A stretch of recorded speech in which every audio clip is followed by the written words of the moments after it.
Ms. Autry, you say the defendant is taking advantage of your son by pinning a baby on him, and you have physical proof that her 2-year-old daughter, Skyla, is not your grandchild. Is that correct? Yes, Your Honor. Ms. Martin is in court today because her monster-in-law, Ms. Autry, believes her 2-year-old daughter isn't her son's. Ms. Martin hopes to prove her wrong. Ms. Autry thinks Ms. Martin is just taking advantage of her son. Well, she entrapped my son by marrying him, by giving him things like money, clothes, car, you name it, she give it to him. And she just want a man to call on because she ain't no but old tramp.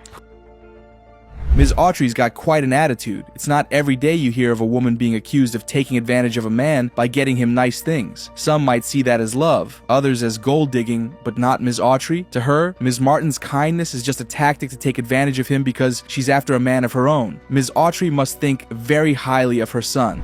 Okay, Where I'm from, they call me Queen DNA. So until I get a DNA test to prove that's my grandbaby, I am not accepting the responsibility for no baby that's not none of mine. But you was claiming her at first, though, Miss Autry.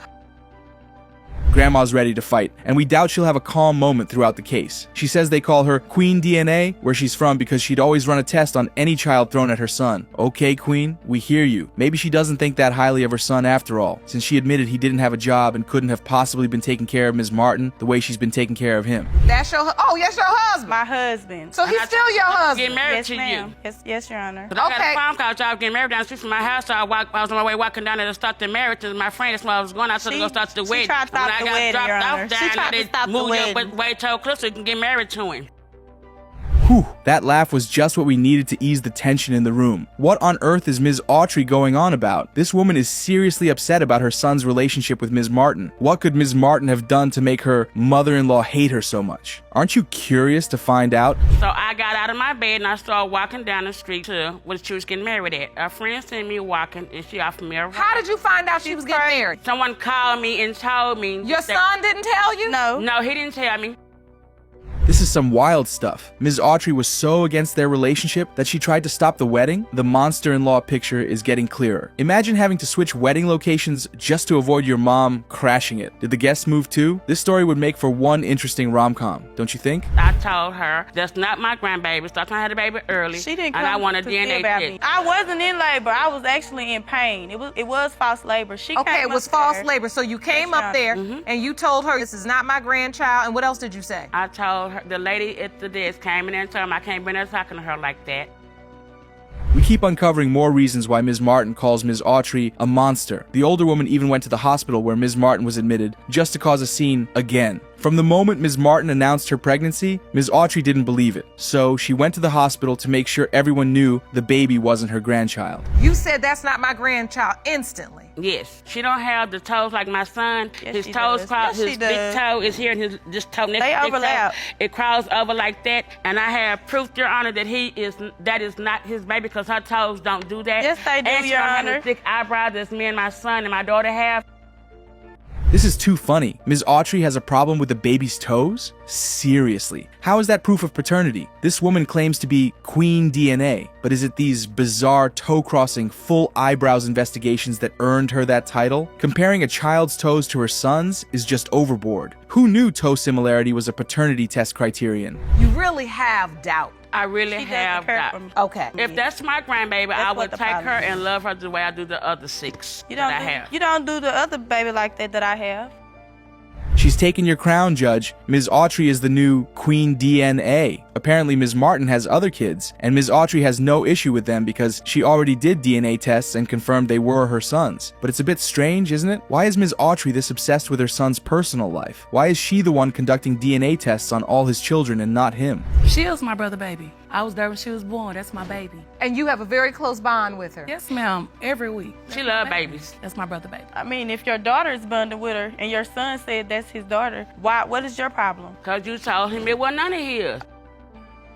Now things are starting to make sense. They should have led with this instead of leaving us guessing. Ms. Martin cheated once, and they split. During that time, she was with someone else. When they got back together, Ms. Autry believes Ms. Martin was already pregnant, but Ms. Martin insists she wasn't. Do you believe you are Skyla's biological father? Yes, ma'am. You do? Yes, Your Honor. And Your No, Honor, he's not. that's her ex-boyfriend, my daughter's. Wait a minute now. Miss Cooper, this is your ex-boyfriend? Yes, Your Honor.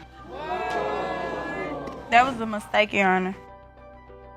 That's a twist we didn't see coming. The man Ms. Martin had an affair with is her sister-in-law's ex, Mr. Gott. Now, Mr. Gott believes the baby is his because they had unprotected sex during her conception window. And at one point, over the phone, Ms. Martin told him there was a chance he could be the girl's father. So Ms. Autry is the glue that bonds everyone. Yes, ma'am. And Skyla is not welcome, and that hurts you. Yes, Your Honor. So do you invite Ms. Autry to Skyla's birthday? I invited her to the holiday? birthday, yes. She came, but she sat way across the room. The child has been caught in the middle of this feud between mother and daughter-in-law, and as always, that's unfair. Let's just see what the results say to determine the child's fate from here on out. The biological father is Mr. Martin. I'll take that for 200, Your Honor. I told you. You are the grandmother, Miss Autry. Ms. Lons, you claim that while filming your popular reality TV show, a DNA test determined that the man you believe was your daughter Elite's father was not. After the results came in, you revealed to Elite that her uncle, the defendant, Mr. Randolph, may be her biological father. The man Ms. Lons thought was the father of her daughter, Elite Noel, turned out not to be. Now, she believes the real father is the brother of the man she initially thought was the baby daddy. Mr. Randolph, the brother, admits that both he and his brother had sexual relations with Ms. Lons, but is confident he isn't Elite's father either. Well, this happened like 30 years ago, and you know my past has always haunted me no matter what. I'm a recovering drug addict and a lot of more other things. I don't hang on the streets. This is both sweet and sad. Ms. Lons has her daughter's best interest at heart and is on this paternity journey to give Elite closure. Elite is paying the price for mistakes her mother made when she was younger, but over the years, Ms. Lons has worked hard to make amends and show herself and everyone else that she's no longer the woman she once was. I mean, I felt as if I should have never had tried to even take that step. And I had closed up. I closed up with my mom. I also closed up with Vic, which is the guy that originally we, tested. And I'm not gonna lie, That really puts things into perspective. For so long, she believed someone was her father, and what makes it even sadder is that she found out on a show like this that he wasn't. It must have taken incredible courage for her to be here again, to go through this one more time. Let's just hope, for her sake, that she finally gets the closure she needs. Some people called me from around the country and said, Frankie said on national television that their uncle could be her father. And I'm like, what? At that point, did you reach out to Ms. Lons? Did you reach out to Ms. Noel? Well, that's my question. Once you heard it, I feel like, why didn't you contact me? Mr. Randolph was just as surprised as anyone to find himself caught up in this paternity situation. A friend called to tell him he'd been proclaimed someone's father on live TV. That must have been a shock. So he's just as confused as everyone else. He didn't reach out to Ms. Lons after hearing he might be her child's father, and she didn't reach out to him either. And now, here they are. Wanted to know. I didn't find out that I was adopted until I was 11 years old. From the time I was adopted up until 11, you couldn't tell me that wasn't my family. So I was extremely embarrassed. And after that, I lashed out throughout my teenage years. Elite has been through so much. She was adopted as a baby and lived with her adoptive family until she was 11. Discovering you're adopted is something no one would wish on themselves. Since then, she's had that lingering question of who her father is. We have to applaud her mother for making sure she grew up in a safe home. That was a positive step she took. Were you able to look at it and see if there was a man listed, and if so, who that person was? Well, yeah, about 18 years old, my adopted mother felt that I was old enough. And David Noel was the guy on my birth certificate. And so, we went into a search for that. So I ended up finding the address on him, and I knocked on the door and I gave him the story, and he told me absolutely not. Mr. David Noel had been dating Ms. Lons when she gave birth to Elite, which is why he signed the birth certificate. He wanted to do right by her because that's how he was raised. That's why he insisted on signing it. Poor 18-year-old Elite believed he was her father. This young woman has gone through life thinking different men were her father. That situation going on with various sets of girls around the neighborhood. Say groupies. When we met Frankie back then, we did what we did. Had I known that it was even suspected. It's definitely complicated. Ms. Lons, Mr. Randolph, their siblings, and others in their circle were involved with groupies when they were younger, which explains the confusion surrounding Elite's paternity. With so many men involved, it's hard to pinpoint who fathered her. Let's hear what the other group member has to say. The group back there and then, back in the day, we were one of the hottest groups on the circuit at that time coming up. And I was one of the guys that all the girls wanted. They used to call me Don Juan, so it was just a group thing, you know. I never fell in love with none of them. It's just. So you're basically saying you were having many sexual relationships. You never were in a girlfriend-boyfriend committed relationship. It wasn't a relationship. It was never a relationship. Both Mr. Robertson and Mr. Randolph have admitted to having sexual relations with Ms. Lons back in the day, but given the circumstances, neither of them ever considered that Elite could be their daughter. Since Ms. Lons and Vic, Mr. Randolph's brother, were in a serious relationship at the time, everyone assumed Vic was the father. Some sort of responsibility for your actions. I know it's easy to say, with children, we were doing this, we were popular, like, okay, I get that part, but like, at some point, like, you have to take responsibility for your actions back then. Ms. Lons just wants her daughter to be okay, but how could she be? How could anyone be? She just found out in this courtroom that Mr. Robertson is involved as well, someone she's never heard from before now. How many others are there? How many men have to be tested before she finally learns who her father is? But on another note, I feel like, why do I have to continue to suffer, you know, from the things that happened in the past, the things that I couldn't control then and the things that I can't control now? You're a beautiful, smart young woman, and talented. Thank you. But you are a human being. Yeah. Exactly. Elite is a human being, and she shouldn't have to suffer for the mistakes her parents made years ago. Hopefully, these results will finally put an end to her lifelong search for her roots. Let's see what they reveal. Mr. Robertson, you are not her father. Are you okay, Miss Noel? I'm fine. Are you ready for the next result? Yes. In the case of Lons versus Randolph Robertson, as it pertains to 30-year-old Elite, Mr. Randolph, you are not her father. I'm very sorry, Miss Noel. Mr. Fritz, you state that over the last 30 years, you have searched to find your biological daughter, who you claim was taken from you as a child. However, just 4 months ago, this 3-decade search came to an end when you found Miss Agee, whom you believe to be your daughter, on Facebook. You're now petitioning the court to prove that you are indeed her biological father. Is that correct? Yes, Your Honor, that is correct. This case is quite different from what we're used to. Mr. Fritz is here to prove that he is Ms. Agee's father, not the other way around. He's been searching for his daughter for 30 years, and just 3 months ago, he thought he finally found her. But there's a twist. This daughter insists he's got the wrong person. He's on my birth certificate. The guy that's on my birth certificate was not my biological father. He was married to my mother when I was born, but I do know who my biological father is. I was about 8 or 9 years old. I started asking questions about who my real father was, and my grandmother was the one who raised me. She told me my biological father was Buster. That's the only person she knew as my biological father.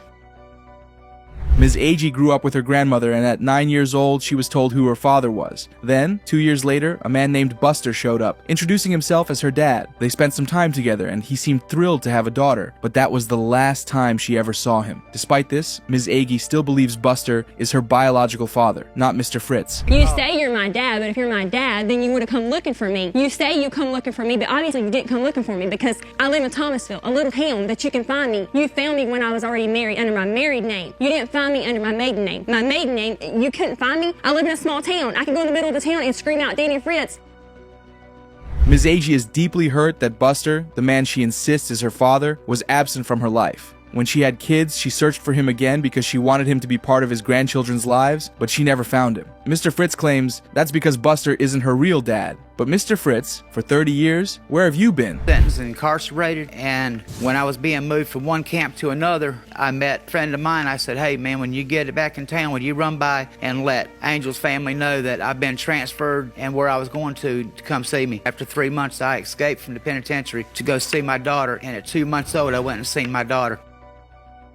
So, Mr. Fritz actually has proof. He was incarcerated when Ms. Agee was little, but he says he's seen her a few times and even has pictures of her with his parents from when she was a toddler. But how is it that Ms. Agee's grandmother never mentioned this family to her? Of course, Ms. Agee won't have any memory of it, but her grandma should. Recall that. I remember my grandmother. I remember staying And with my grandmother. you may not remember it, and it has been a long time. Actually, you stayed with me for 5 weeks, and they called up and says, we're going to go and visit one of your family members and wanted you to ride with. And I said, that's no problem. They come and picked you up. I came down there to get you, and when I came there, this is what Mr. Fritz meant when he said the baby was taken away from him. She literally was. He was deceived into believing she'd be spending time with family, but they disappeared with her. The question that's troubling Ms. Agee and everyone else is, how could he not find her for 30 years? Pretty good. The first day that we talked, told me she was stressed. I said, what's going on? And she says, my baby daughter is going out for cheerleading. I don't have enough money to get her a cheerleading outfit. I said, all right. She goes, I need $50. I said, let me call you back. Let me see. No, you didn't. Ms. Agee's anger is totally understandable, but maybe she should cut Mr. Fritz some slack. Yes, Buster, the man she believes is her biological father, found her, but where did he go after that? We're not excusing Mr. Fritz, but the fact that he found her on Facebook 30 years later shows he never stopped looking. He didn't give up on her, even after all these years. I didn't have a mom in my life, and I didn't have a dad. My grandmother raised me. She passed away when I was 16. I've been on my own ever since, and I've made it in this world. Are you just fearful to be hurt again? For another man to say, I'm your dad, you matter to me, and then the next thing you know, they're not there. Exactly. You're right.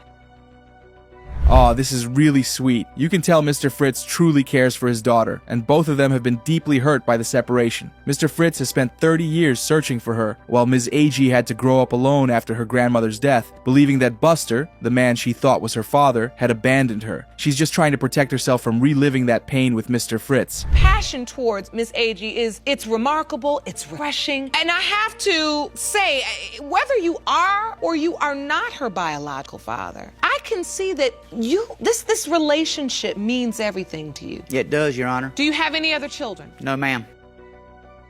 Mr. Fritz feels he couldn't have found Ms. Agee at a better time. He doesn't have any other children, and for the longest time, he wasn't in the right position to be anyone's dad. But now, he's married, stable, and in a much better place. He believes he can finally be the family Ms. Agee needs, and her presence, along with her kids, would bring light to his and his wife's lives. Other man was her father. He let her down. She's got to put herself out there again, and there is a risk here for her that she's setting herself up to be let down again, won't be let to be down. hurt again. Exactly. She won't be let down. I don't care what that piece of paper says. She's not going to be let down. I'm going to be here until the day they put me in the ground.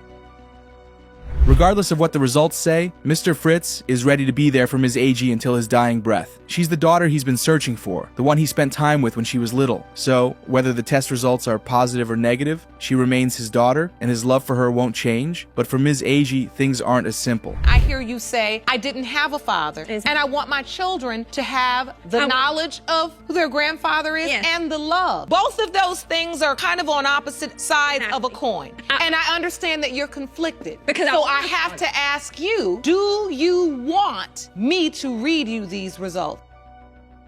It's great to see they're finally on the same page. If Mr. Fritz turns out to be her father, Ms. Agee is ready to let go of her anger and welcome him into her life. Now, all that's left is to see what the results say. The moment of truth is here. It has been determined by this court. I am her Mr. daddy. Fritz, you are her father. Yes! That's what I'm talking about. Miss Parker, your relationship is on the verge of ending. Yes, Your Honor. You're summoning your boyfriend, Mr. Brown, for paternity test to prove that he is your 6-month-old son, Malachi's father. Yes, Your Honor. Ms. Parker has brought her boyfriend, Mr. Brown, to court to prove he's the father of her 6-month-old son, Malachi. Initially, Mr. Brown was overjoyed and believed the baby was his, but after learning about Ms. Parker's questionable behavior, he started doubting the paternity. Well, when we first started, Your Honor, the relationship was good.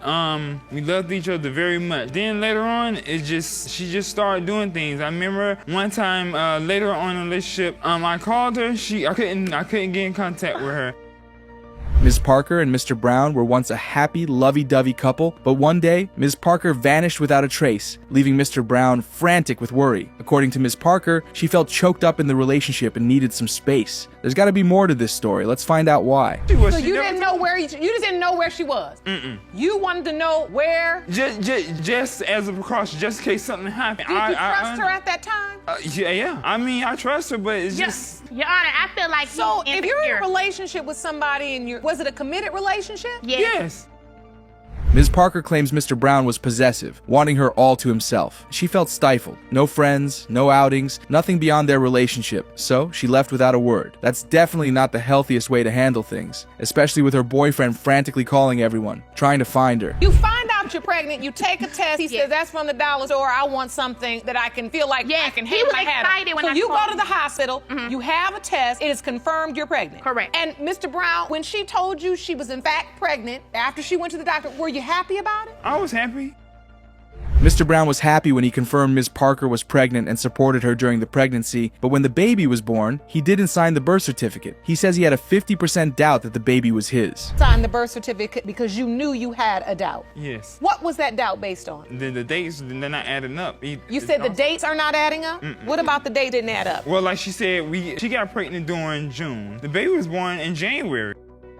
Exactly. The timeline is suspicious. Finding out she was pregnant 3 days after they got together and then giving birth after 7 months raises some serious questions. Mr. Brown's doubts seem completely understandable now. It's hard to believe the timing of everything. Something definitely doesn't add up.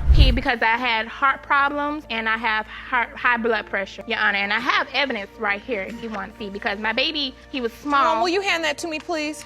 And you can see as in his weight. So this evidence is copies of your hospital discharge papers? Correct, Your Honor. The premature birth due to health issues explains the 7 months, but the timing of her finding out she's pregnant just 3 days after getting back with Mr. Brown is still puzzling. The dates really do matter. It's almost impossible to know you're pregnant so soon after conception. Ms. Parker needs to address this confusion because it's the key to understanding why Mr. Brown has doubts. The first, and you was pregnant on the 4th. Were you intimate with any other men around her? Pregnant, yeah. Yes, Your Honor, but that was at the beginning of May. Okay, let me go back to my calendar. So in the beginning of May, you had another guy number 2. Yeah, the guy that came to the house while we was together. Ms. Parker might be trying to hold on to the fact that Mr. Brown was there during the pregnancy, but that doesn't automatically prove he's the father. The timeline and the fact that she was with someone else before getting back with Mr. Brown really throw everything into doubt. The reality is, it's the DNA test that will settle this, not the fact that Mr. Brown was present during the pregnancy. Saying when you met Mr. Brown, you were exclusively with him. I was exclusively with him. I wasn't with nobody. I ain't cheated on Mr. Brown. I was with Mr. Brown for 1 whole year. And never what about the cheated days on that you was him. going out when I told you no, don't go somewhere? Okay, but that doesn't mean I was having Well, how do I know that?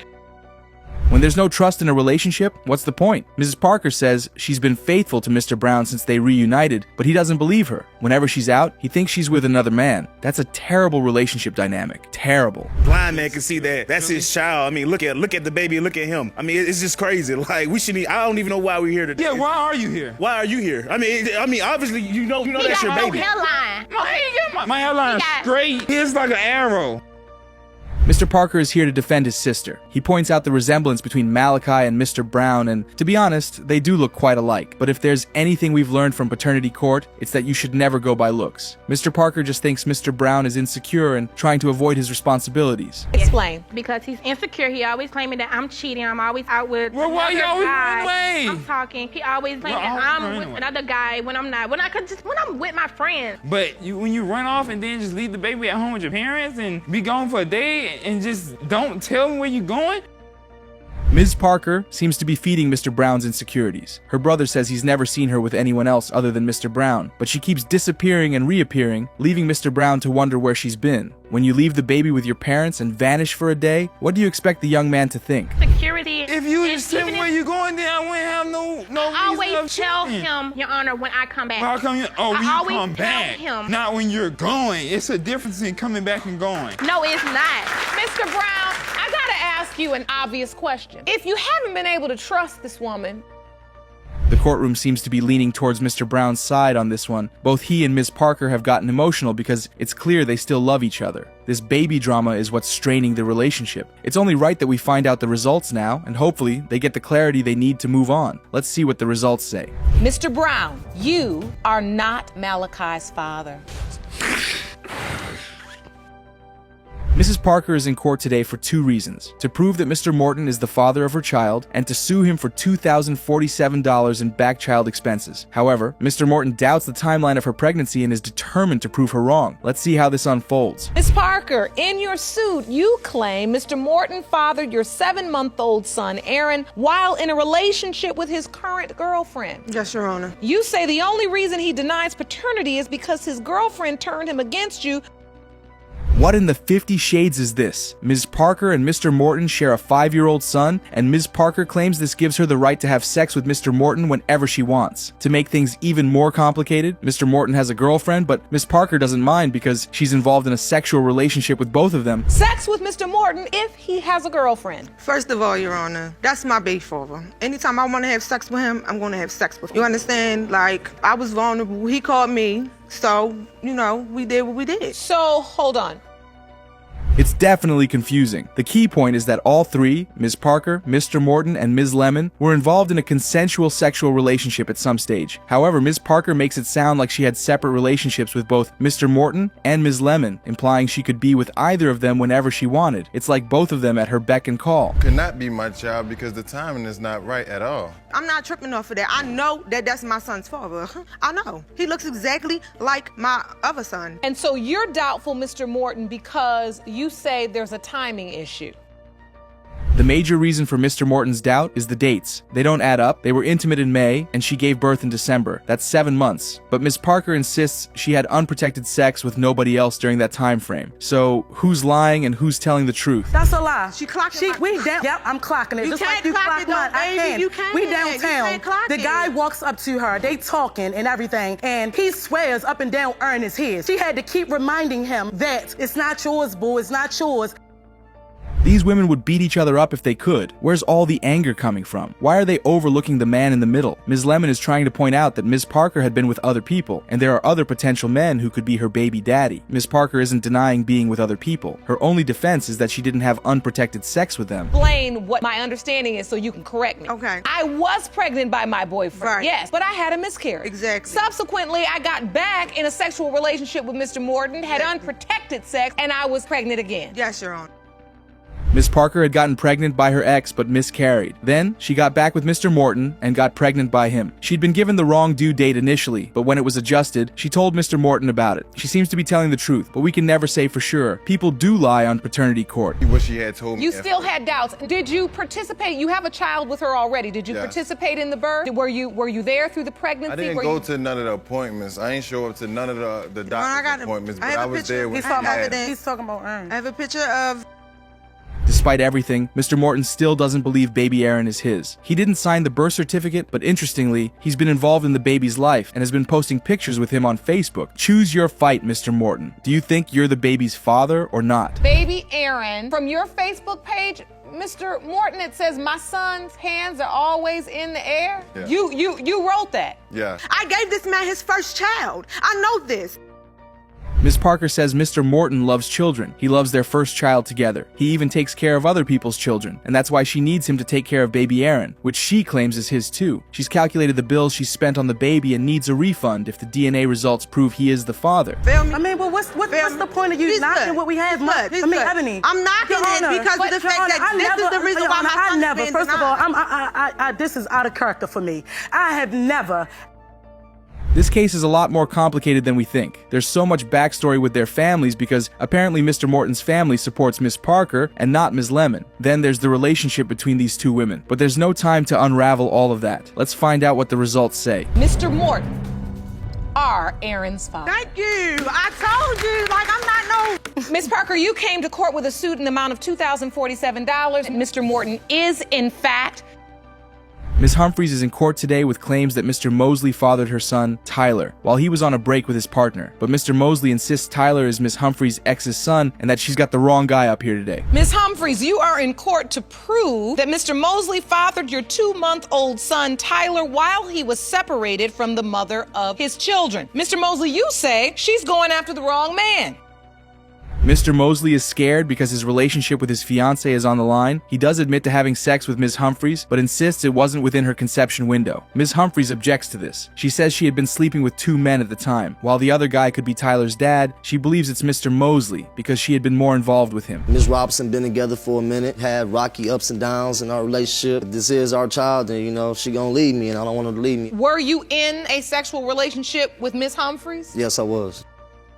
Mr. Mosley says he doesn't know much about the conception date because he'd been with her for one reason, sex, not to calculate dates or anything like that. He has 2 other kids that look very much like him. Tyler doesn't look like him at all, and that's a major reason for his doubt. She should never broke up with me. She should never broke up with me. If she never broke up with me, I would never did what I did. Also, it's Ms. Robinson's fault. Hey. Ms. Robinson, this is all on you. I'd like to hear from you. So Mr. Mosley says this is all your fault.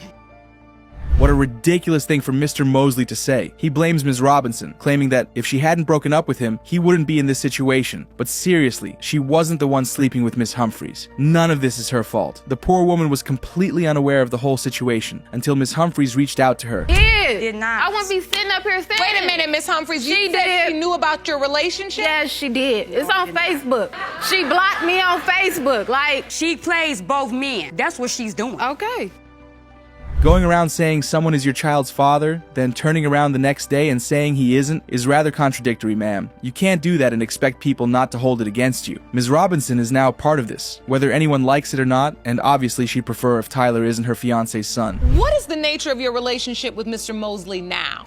We still sexual. We still, we friends.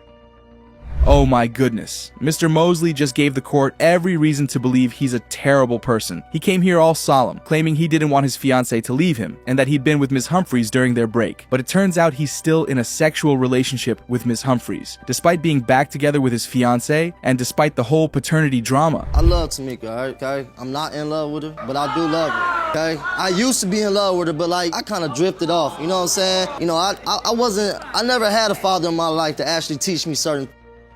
Mr. Mosley is trying to play the pity card, but it's not working. What do you even mean by saying you love her, but aren't in love with her? That's not an excuse for cheating and fathering children left and right. Not growing up with a father should inspire you to focus on the family you have, not plant your seeds in every available place. To tell you the truth, I do not know. I mean, I would love to be his father, but them two, they perfect for each other, because they both liars. Yes. They both liars. Yes. They perfect for each other. I'm a liar, and I They came both from are both liars. of y'all. I told both of y'all from the beginning. Surprisingly, Mr. Cook doesn't mind being Tyler's father, but he wishes it would be Mr. Mosley, because he thinks Ms. Humphries and Mr. Mosley are perfect for each other. We've already seen how dishonest and deceitful both of them are, so yeah, they do seem to fit. Since they want to keep up their relationship, they might as well just be together. I was there when Tyler was born. You were? Yes. At the hospital? Yeah, but he wasn't there. He wasn't at the baby shower neither. When Miss Humphries told me she was conceived, which was September 1st, Mr. Cook has been more present in Tyler's life than Mr. Mosley. He was there when Tyler was born and has been involved ever since. Meanwhile, Ms. Humphries has cruelly been telling him that he is Tyler's father while going behind his back to tell Mr. Mosley the same thing. This is especially heartless because Mr. Cook has been the one solely caring for the baby, while Mr. Mosley has done nothing, aside from sleeping with her, of course. With neither one of them, I can do what I want. I'm not saying That's that your you problem. can't. You keep I getting yourself in can. Ain't no trouble. I don't get no whooping at the end of the day, trouble. okay? You getting a I whooping don't. by I do knowing not. your child's father. I don't. That's Mr. Cook and Ms. Robinson are truly the victims here. They're emotionally invested, while the other two seem indifferent. It's completely unfair. Let's get to the DNA results and move on from this mess. It has been determined by this court. His biological father is Mr. Cook. Congratulations, Mr. Cook. You admit to having an extremely complicated relationship with the defendant, Mr. Moore. Now you say you're here today to prove that he is your 3-year-old daughter Zanaya's biological father. Yes, Your Honor. Matthews admits she didn't tell Moore about the pregnancy at first, but she has a reason. She says doctors weren't sure if her baby would survive, so she kept quiet, but Moore isn't buying it, and he insists they always use protection. The judge looks at him skeptically. How has the doubt about little Zania's paternity affected your connection to her? Extremely. There's no contact. I made sure that it wasn't going to be any contact till I found out for certain that was my daughter. All right. Fanique, in the beginning. Then comes the Instagram bombshell. Moore pulls out a picture of Matthews kissing another man during the same time she claimed they were together. The courtroom gasps as he reveals he found it on her own social media page. Matthews tries to explain, but the damage is done. Jerome, let me see that. Man. What picture did you post? And the reason I did bust the window out is because I was calling his phone about this picture. This is calling a his window, phone, so it's okay to bust a window out. Matthews claps back, saying Moore started the mess first. She claims he posted a pic with another woman first, so she did her own Throwback Thursday out of revenge. The judge sighs, clearly exhausted by the pettiness. This case is turning into a social media war. Picture she posted. Yeah. Which then fueled your doubts that you might not be the child's father because she also had a picture kissing somebody else. Absolutely. Your Honor, when I put the picture on Instagram. And then, the brick incident. Matthews casually confesses that she was so mad she went to Moore's house, found a brick, and smashed his window. The courtroom erupts in shock as she admits it without a trace of regret. The judge's patience is wearing thin. Matthews, is this the window you busted out? I busted it out. I should have got the side too. You know what? Fanique's got an excuse for everything. I will admit my wrongs, but you're wrong. Rumors. So you don't party? What about the rumors? Of course I go party, but what about the rumors you paying for sex with women? Moore is done playing games. He pulls out proof. He hands over photo evidence of his shattered car window, proving she did exactly what she said. The judge is not amused. Matthews shrugs like it's no big deal. Paternity Court, make sure to subscribe and click on the notification bell.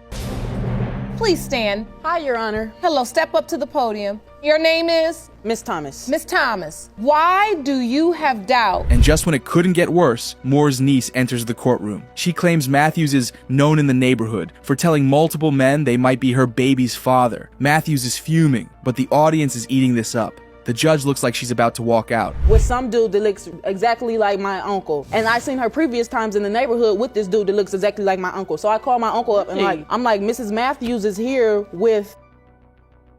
Then, another jaw-dropping claim. The niece says little Zania calls 3 different men. Daddy! Matthews jumps up, furious, insisting that Zania only calls her grandfather Papa. The drama just keeps getting deeper. My daughter did not call anybody else daddy. Should she call Mr. Moore daddy? Him daddy, no. Yeah. He don't be like around. I told you in the beginning, Your Honor, my niece told me about guys going in and out of the driveway, standing in the driveway. It's times that I done woke up at 4 o'clock in the morning. Moore admits that Zania does look like him, but doubts are still eating at him. He's been hearing rumors for too long, and he needs solid proof before he lets himself get attached. The judge warns them both to stop the pettiness, because Zania is the real victim here. Copy of Zania's birth certificate, and listed under mother's name is, of course, your name. Yes. And father's name is Question blank. mark, nothing. Yes, blank. So, Mr. Moore, you didn't sign the birth certificate because you weren't sure. The birth certificate. Because you weren't sure. Yeah. He didn't even get the chance to see the birth certificate. Moore is clear. He's here for one reason, the truth. If Zania is his daughter, he's ready to step up. But if not, he's out for good. The tension in the courtroom is at an all-time high as the results get closer.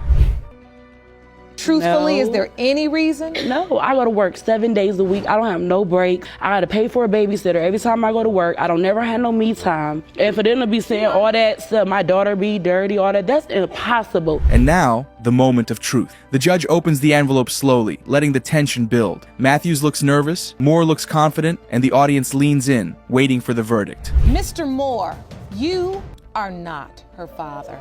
That's what I'm talking about. That's what I'm talking. I'm done.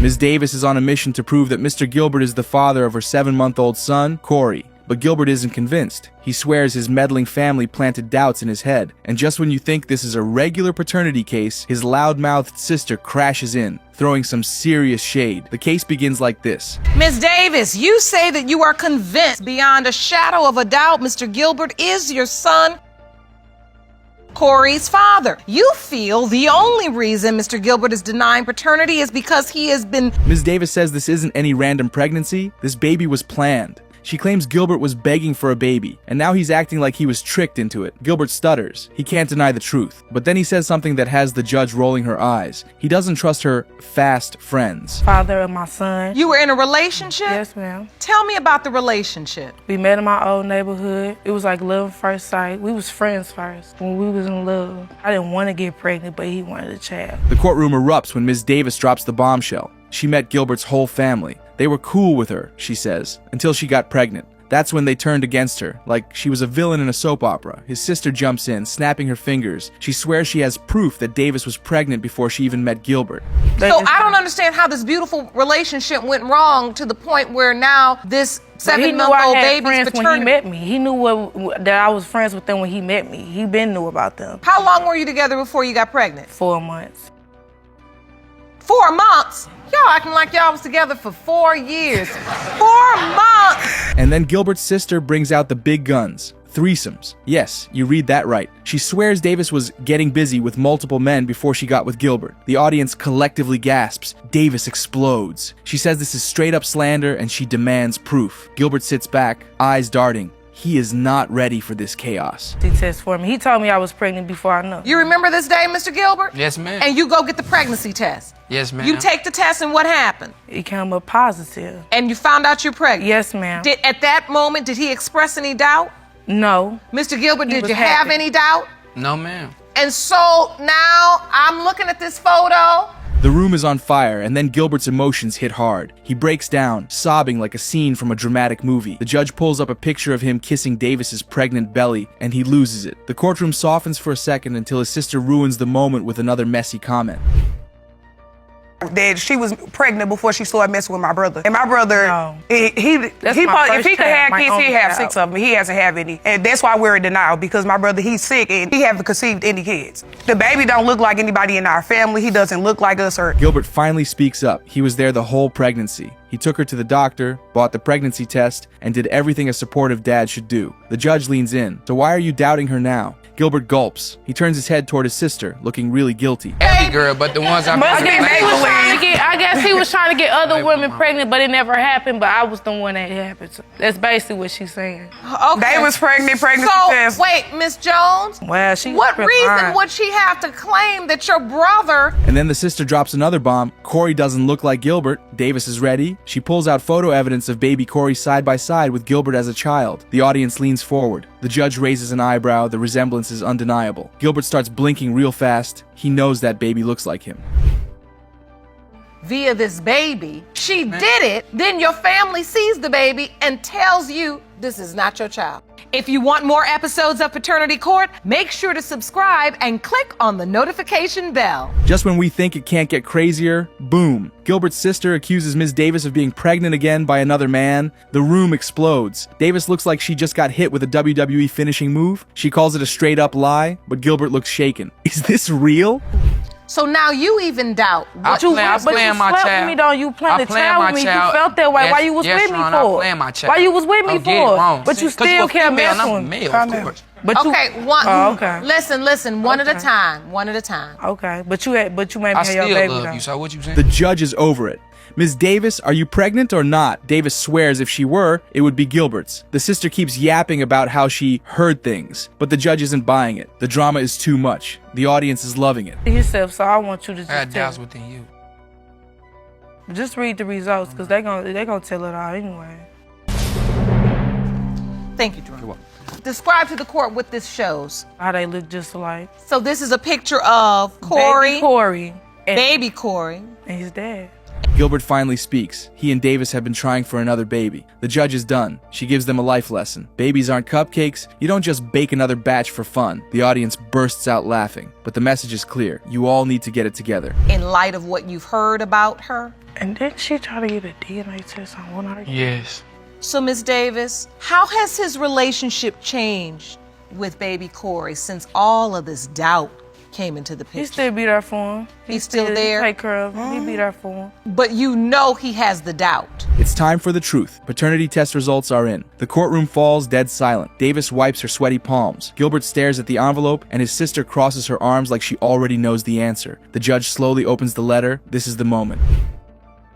Believe a person if they're saying something about her that don't actually know her. But listen, you also have to understand that, like she said, he's already on the birth certificate. So under the law, he is the legal father. The fact is this: for her to come into this courtroom and stand here and say, I want to bring this case because I want to prove.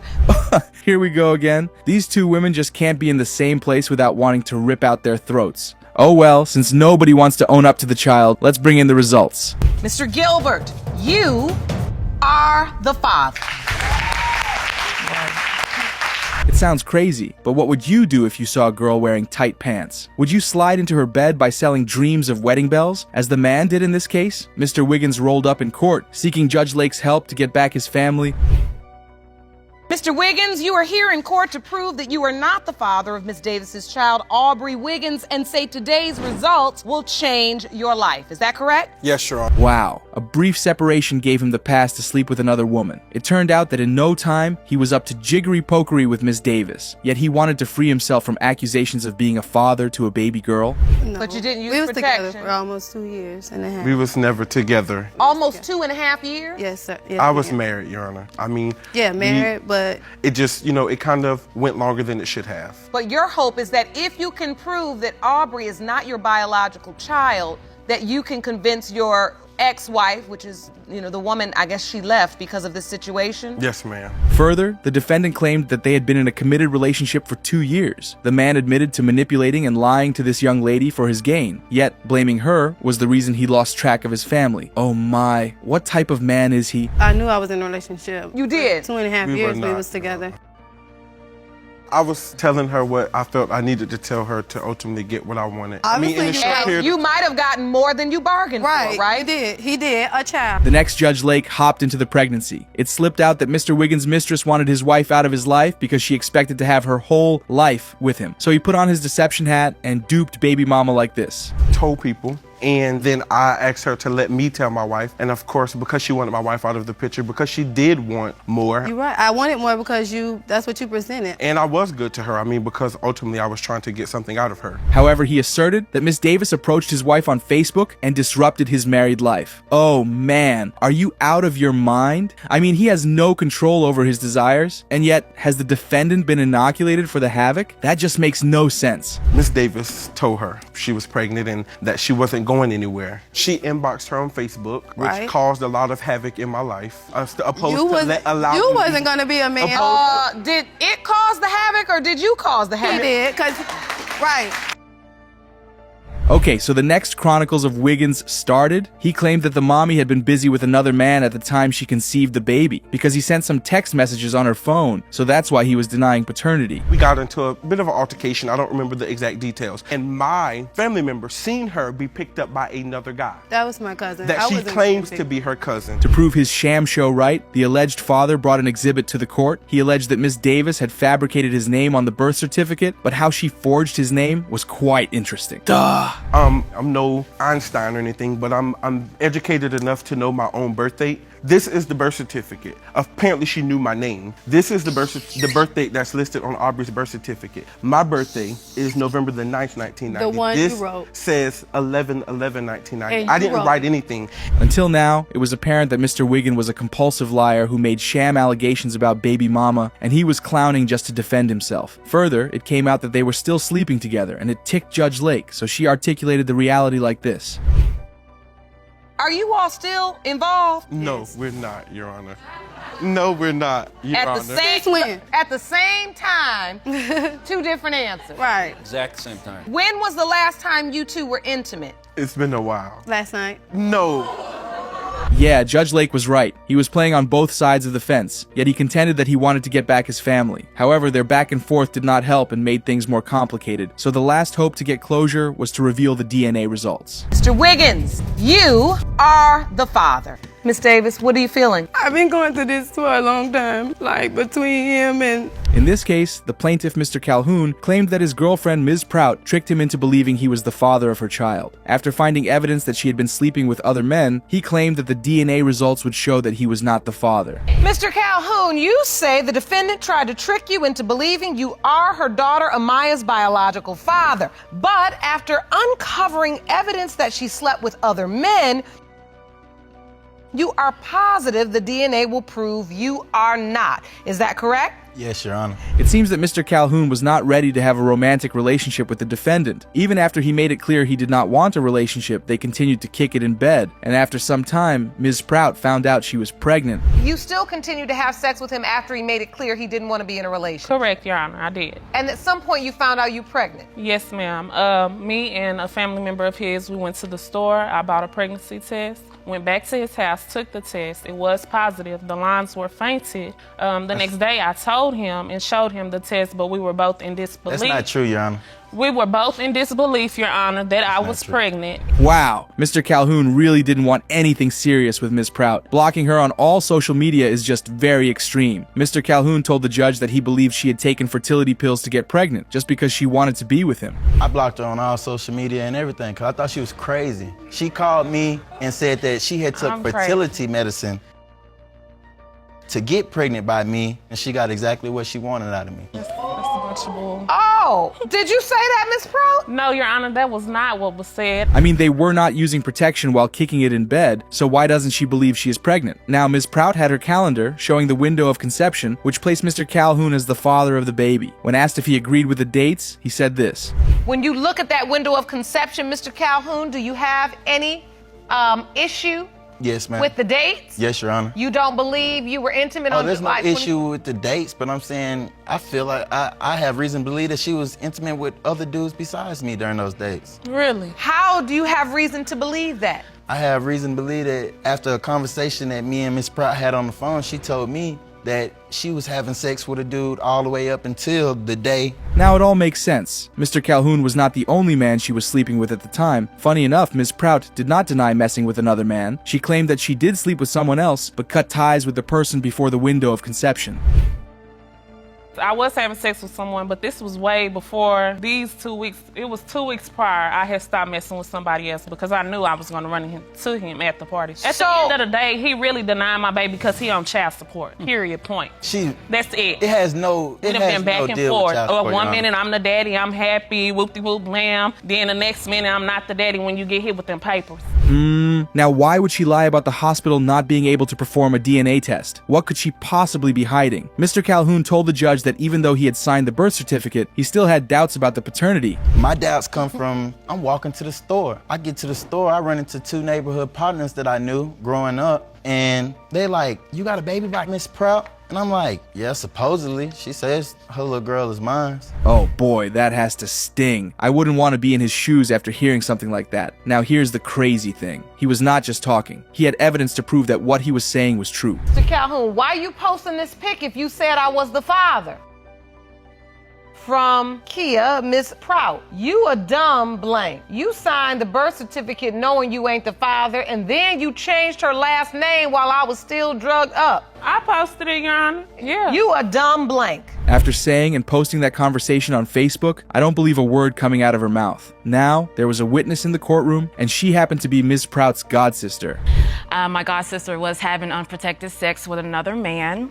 Also, before he came into the picture, myself and also other members felt that my godsister was already pregnant because of her demeanor. Wow, now that has to be one hell of a revelation. Anyway, there is only one way to find out the truth, and that is to reveal the DNA test. Without wasting any time, the judge revealed the results, and this was her verdict. Mr. Calhoun, you are the father.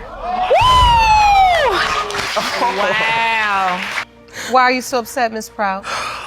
Y'all don't know what I've been through with this man, like.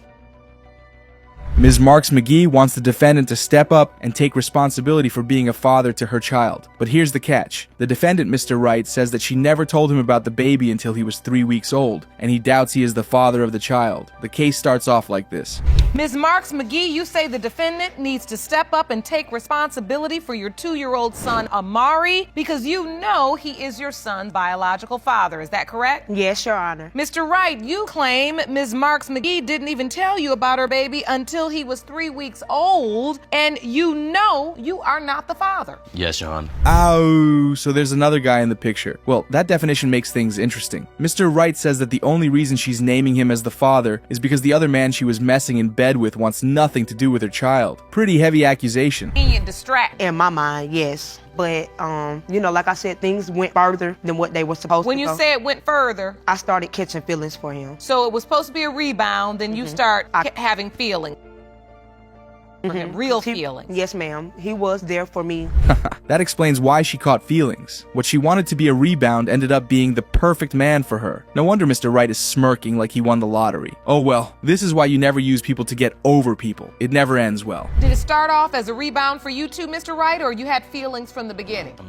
I didn't have feelings in the beginning because I had, you know what I'm saying, when I first met her, I was introduced to her by a friend. In the beginning, she was telling a lot of lies, you know, that I always picked up on, you know. But if you knew she was lying, why move in with her? I was vulnerable. You were vulnerable. I was vulnerable.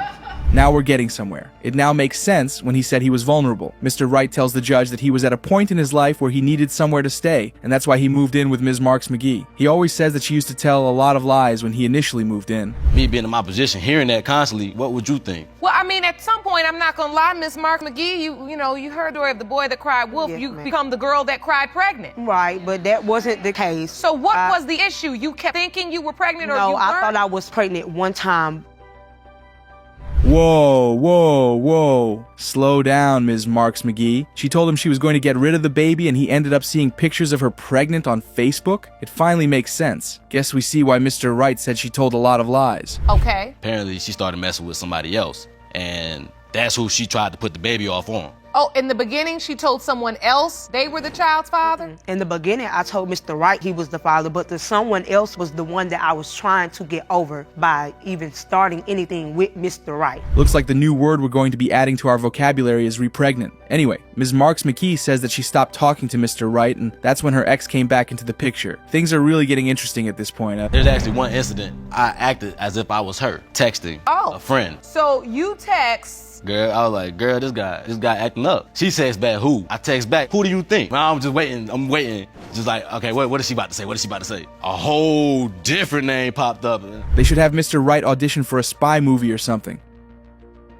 Apparently, he picked up Ms. Marks McGee's phone and texted one of her friends, trying to find out if he was the only man she was sleeping with. To his surprise, he wasn't the only one. And what'd you say? I asked her who was this guy? And she like, oh, that's a friend, you know, from the past, way back in the day. That's, you know what I'm saying? Right off the bat, I can't sit here and tell you that. He walked around mad, punching holes in my wall with his head. So I'm asking him, like, what is wrong with you? Like, what do you...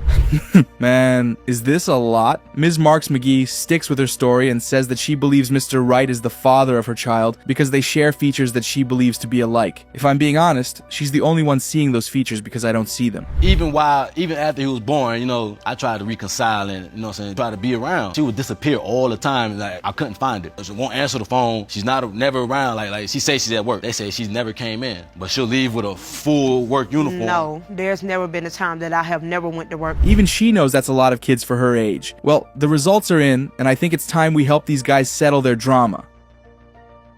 Is Mr. Wright going to be the father of her child? Let's find that out, shall we? Mr. Wright, you are not his father. According to Ms. Jackson, only a fool would believe that Ms. Pickens' daughter, Shazia, is her granddaughter. Ms. Jackson is stepping in for her incarcerated son to contest Shazia's paternity. However, Ms. Pickens points out that these allegations are new because originally she had accepted her daughter. Never accepted the baby. That's a lie. I stated from day one, I do not believe this is my granddaughter. If I can bring you into my reality. I want to go in. Tell me. Ms. Pickens showed up at Ms. Jackson's house with a 4-month-old to announce that her daughter belonged to Ms. Jackson's son. But according to Ms. Jackson, she had never even heard of Ms. Pickens before that day. That must have been a huge shock to her. Guys, you were sleeping with. Yeah, he pursued How many me. guys were you sleeping with? 2. She don't know. 2.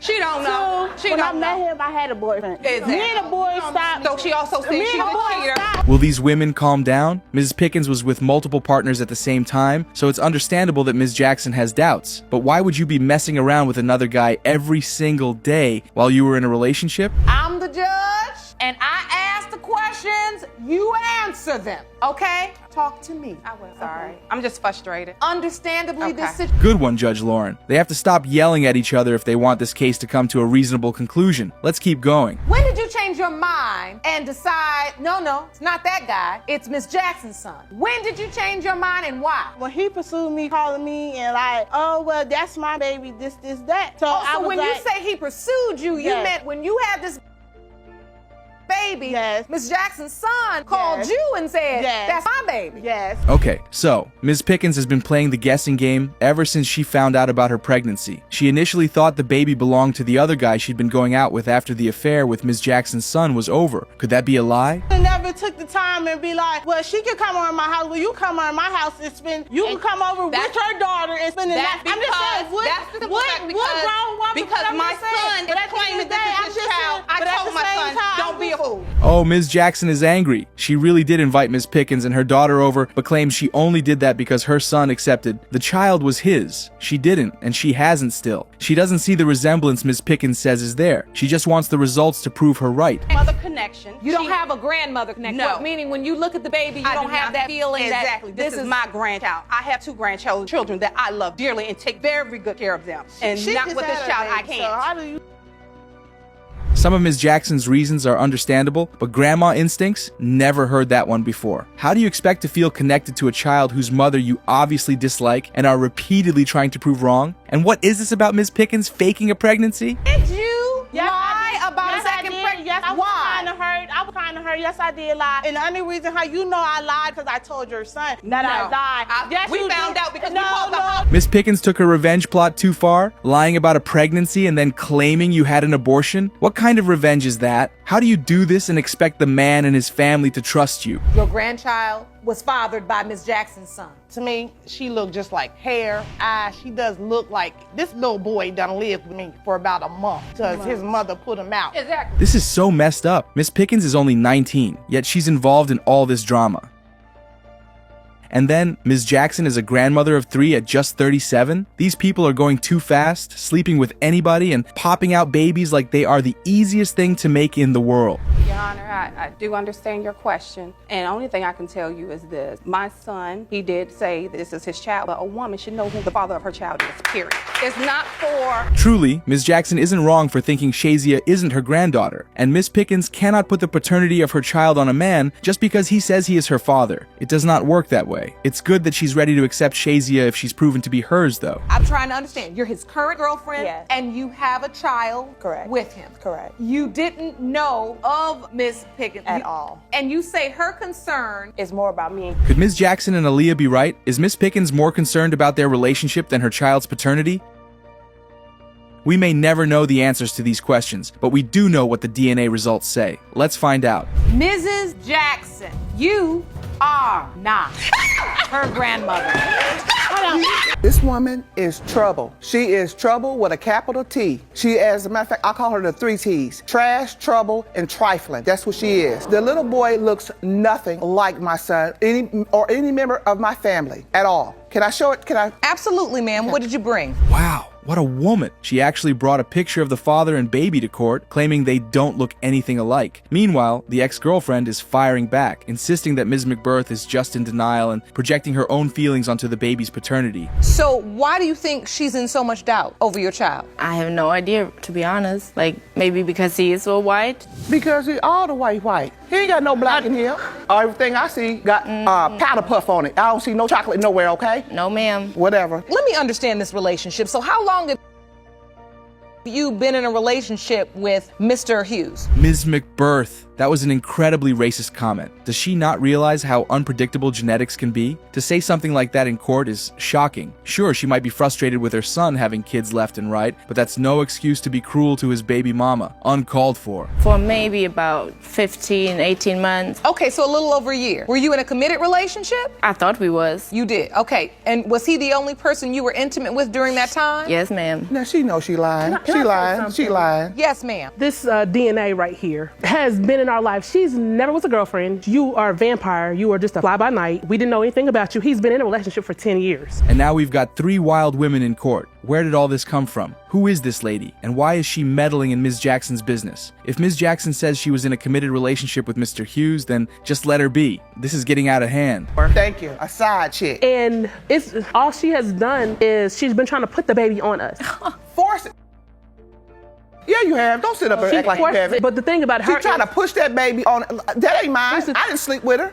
That child is not ours. When you say she's trying to push the baby on you, what do you mean? She wants me to acknowledge that child. So we got 3 wild women in court. Where did all this come from? Who is this lady? And why is she meddling in Ms. Jackson's business? If Ms. Jackson says she was in a committed relationship with Mr. Hughes, then just let her be. This is getting out of hand. Tell me about the first time you met Elijah. I seen him at the doctor's office where I was taking his real children to the doctor, and it was a newborn, and I walked past them, and I kind of glanced over there, and I seen this little white baby. I knew it wasn't mine, and I ain't had nothing else to say or do about it since then.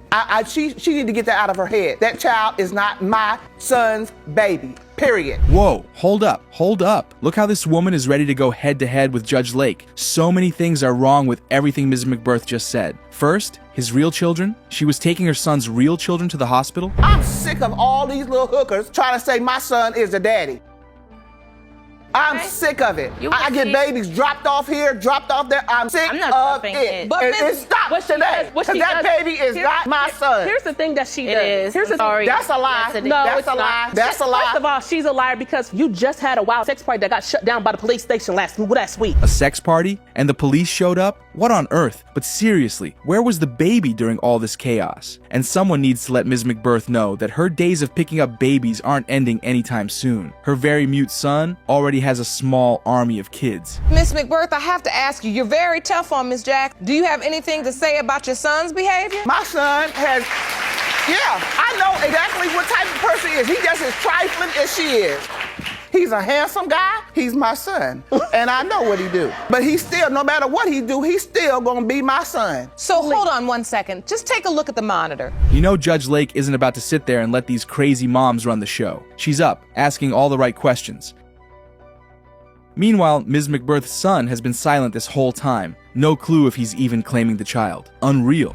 Do you believe you are Elijah's father? I just gave him the benefit of the doubt because I'm biracial. My father's white. That child is not my son's. Okay? She got men coming and going in and out of her house. My father's a brown-haired, blue-eyed dude, so... How you know? He just gonna say that because, she gonna freak him after this. Yeah. Wait, she married a white man? After all the racist comments, she still has the nerve to be like that about her potential grandchild? And considering her own family history is biracial, there's even more reason the baby could look white. Ms. McBirth is just proving how unreasonable she really is. After all the non-stop bickering, it's finally time to hear the results. Mr. Hughes, you are Elijah's father. Ms. Davies appears in the courtroom to prove that the defendant, Mr. Hunter, is the father of her son. He called off their wedding because of certain rumors of her past that have now made him believe that Ms. Davies has been fooling around with other men. Will Judge Lauren be able to solve their mystery? Well, let's see. Here's how it all began. Ms. Davies, you say that after being with Mr. Hunter for 5 years, he's now given into lies and rumors about your past, scrapped your wedding plans, and is now denying your son Jade. Is that correct? Yes, Your Honor. Mr. Hunter, you say you've never fully accepted that Jaden is your son because Ms. Davies has a questionable past. In fact, is that correct? Yes, Your Honor. Let's not lie. That's a pretty smart move. No man wants to get married to a woman that they can't trust to be around their kids. Ms. Davies still hasn't answered the question Judge Lauren asked her. Why did it take her this long to come to court if her relationship has been rocky all this while? 5 years is a long time. Well, Your Honor, we met like 5.5 years ago through a mutual friend. I would say that we were happy when we first got together, but then I started finding text messages, phone calls from other females. So at that point of the relationship, Your Honor, I no longer trusted him at all. Well, I found messages in her phone too, same thing. So that's why I started doing the things I was doing. Ow, she's even admitting to the fact that she actually did entertain other men. Interesting. She also says that it went both ways because she found out that Mr. Hunter was also being cozy in the DM with other women as well. A tit-for-tat kind of thing. Now, once you did that, what happened? Well, once I did, I briefly had a relationship with the guy. We were sexually together a few times. Did you use Why protection? she was with me? A couple times we did not, Your Honor. All right. What was she expecting him to do? Give her a hug and welcome her with open arms? Like that was ever going to happen. She just admitted to the judge that she was sexual with another man and did not use protection when they were kicking it in bed. Okay, I couldn't say I was 100% sure at the time, but I wanted Devon to be the father because he has been there in my life for, at this time, we've been together like 2.5 years. All right, so now we're getting honest now, and that's what we're here to do. Right. The truth is when you told him you wanted him to be, but you didn't know for certain. Yes. She's telling him one thing and now saying a different thing in the courtroom. And why am I not surprised? She initially told Mr. Hunter that she was 100% certain that he was the father. In the courtroom, she's now saying that she wasn't 100% sure he was, but she wanted him to be because they've been together for a long time. Let me speak. One day, I'm at her house, right? She let me stay over her house. I had been drinking, so I went to go lay down, right? I accidentally fall asleep longer than I'm supposed to, so she's thinking I'm gone. She brings another guy and another girl upstairs into the room while I'm in there. So then she makes me leave. That is true, Your Honor. That's true. With that smirk and smile on her face, I guess we know the answer to that question. So Mr. Hunter caught her in the act of cheating on him with a guy and a girl. Wow, she must really love to have fun, that's for sure. What's funny is that this is different from the guy she admitted to sleeping with. And she gets up and walks to the kitchen, and she's in the kitchen for like maybe 10, 15 minutes. She's supposed to come back already. I walk around to the kitchen, and she's damn near standing in between this guy's legs. Like, you know what I mean? What is that about? What is this about? Because you say it hurts to hear you. You say, hold on now, Mr. Hunter, because you're not innocent. But I'm more concerned about Ms. Davies in this moment because she is the mother of this 4-year-old little boy, and we don't know who his father is. Judge Lauren is right. We aren't going to pretend like Mr. Hunter is innocent or a saint in this situation. The fact still remains that everything he accuses her of doing, she admits to having done every single one of them. She carries most of the blame, so it's funny that she's crying. Does not physically interact with Jaden. Really? Yes, Your Honor. We just had a birthday party for Jaden. Devon didn't show up. Why didn't you show up at the child's birthday party, Mr. Hunter? And she gonna start tripping on me and all kind of stuff, because we weren't, like, at that time, she was mad at me anyway. So Doesn't matter. You still supposed to show up to his birthday party. There he goes, giving a lame excuse instead of just admitting that he was wrong. What if it turns out that he is the father of the child? Does he think the child is not going to remember that he skipped the birthday party? That's sad, honestly. The house 'Cause she would kick me 90% out. of the time. She'll kick me out like every week. Yes, because Every week. I'm always Yeah. finding text messages. You want to come home at 4 and 5 in the morning? That happened like twice. So yeah, I was kicking him out. Twice too many. I had good reasons though. I had a party. We was at a party. When did a party become good reason to stay out 5 o'clock in the morning when you have a girlfriend at home? Even Jerome knows better than to do that. The fact that it happened only twice doesn't mean it's something that should even be happening. Oh well, the results are in, and it's time to see if they're still going to be making wedding plans. Mr. Hunter, you are not the father. I told you. I'm very sorry. According to Ms. Jackson, only a fool would believe that Ms. Pickens' daughter, Shazia, is her granddaughter. Ms. Jackson is stepping in for her incarcerated son to contest Shazia's paternity. However, Ms. Pickens points out that these allegations are new because originally she had accepted her daughter. First, if I can bring you into my reality. I want to go in. Tell me what happened. Came to my home with her mother, family member.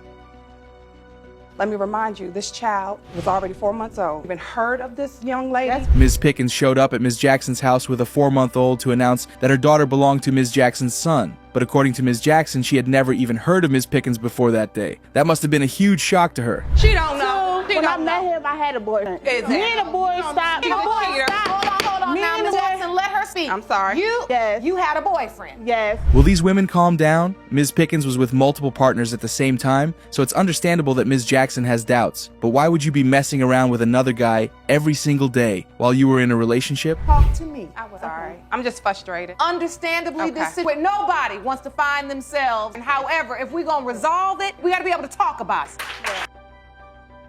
Good one, Judge Lauren. They have to stop yelling at each other if they want this case to come to a reasonable conclusion. Let's keep going. When did you change your mind and why? When he pursued me, calling me and like, oh, well, that's my baby, this, that. So, So when you say he pursued you, you meant... Okay, so Ms. Pickens has been playing the guessing game ever since she found out about her pregnancy. She initially thought the baby belonged to the other guy she'd been going out with after the affair with Ms. Jackson's son was over. Could that be a lie? Because my son is claiming this is his child. I told my son, don't be a fool. You're saying Miss Jackson actually expressed interest and established a relationship. Oh, Ms. Jackson is angry? She really did invite Ms. Pickens and her daughter over, but claims she only did that because her son accepted the child was his. She didn't, and she hasn't still. She doesn't see the resemblance Ms. Pickens says is there. She just wants the results to prove her right. Mother connection. You don't have a grandmother connection. No. Meaning when you look at the baby and that this is my grandchild. I have children that I love dearly and take very good care of them. And She not just with this had child, a I baby, can't. so Okay? So other than Because too. Some of Ms. Jackson's reasons are understandable, but grandma instincts? Never heard that one before. How do you expect to feel connected to a child whose mother you obviously dislike and are repeatedly trying to prove wrong? And what is this about Ms. Pickens faking a pregnancy? That I lied. Yes, we no.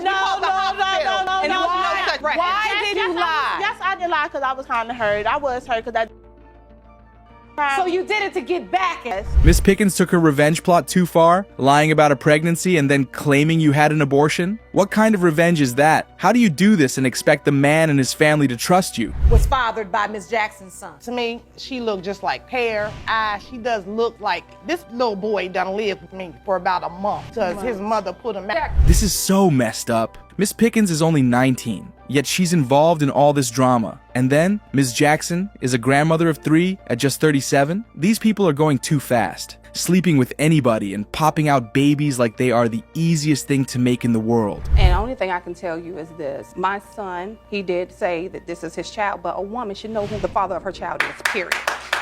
Period. It's not for come tell you, it's for you to know.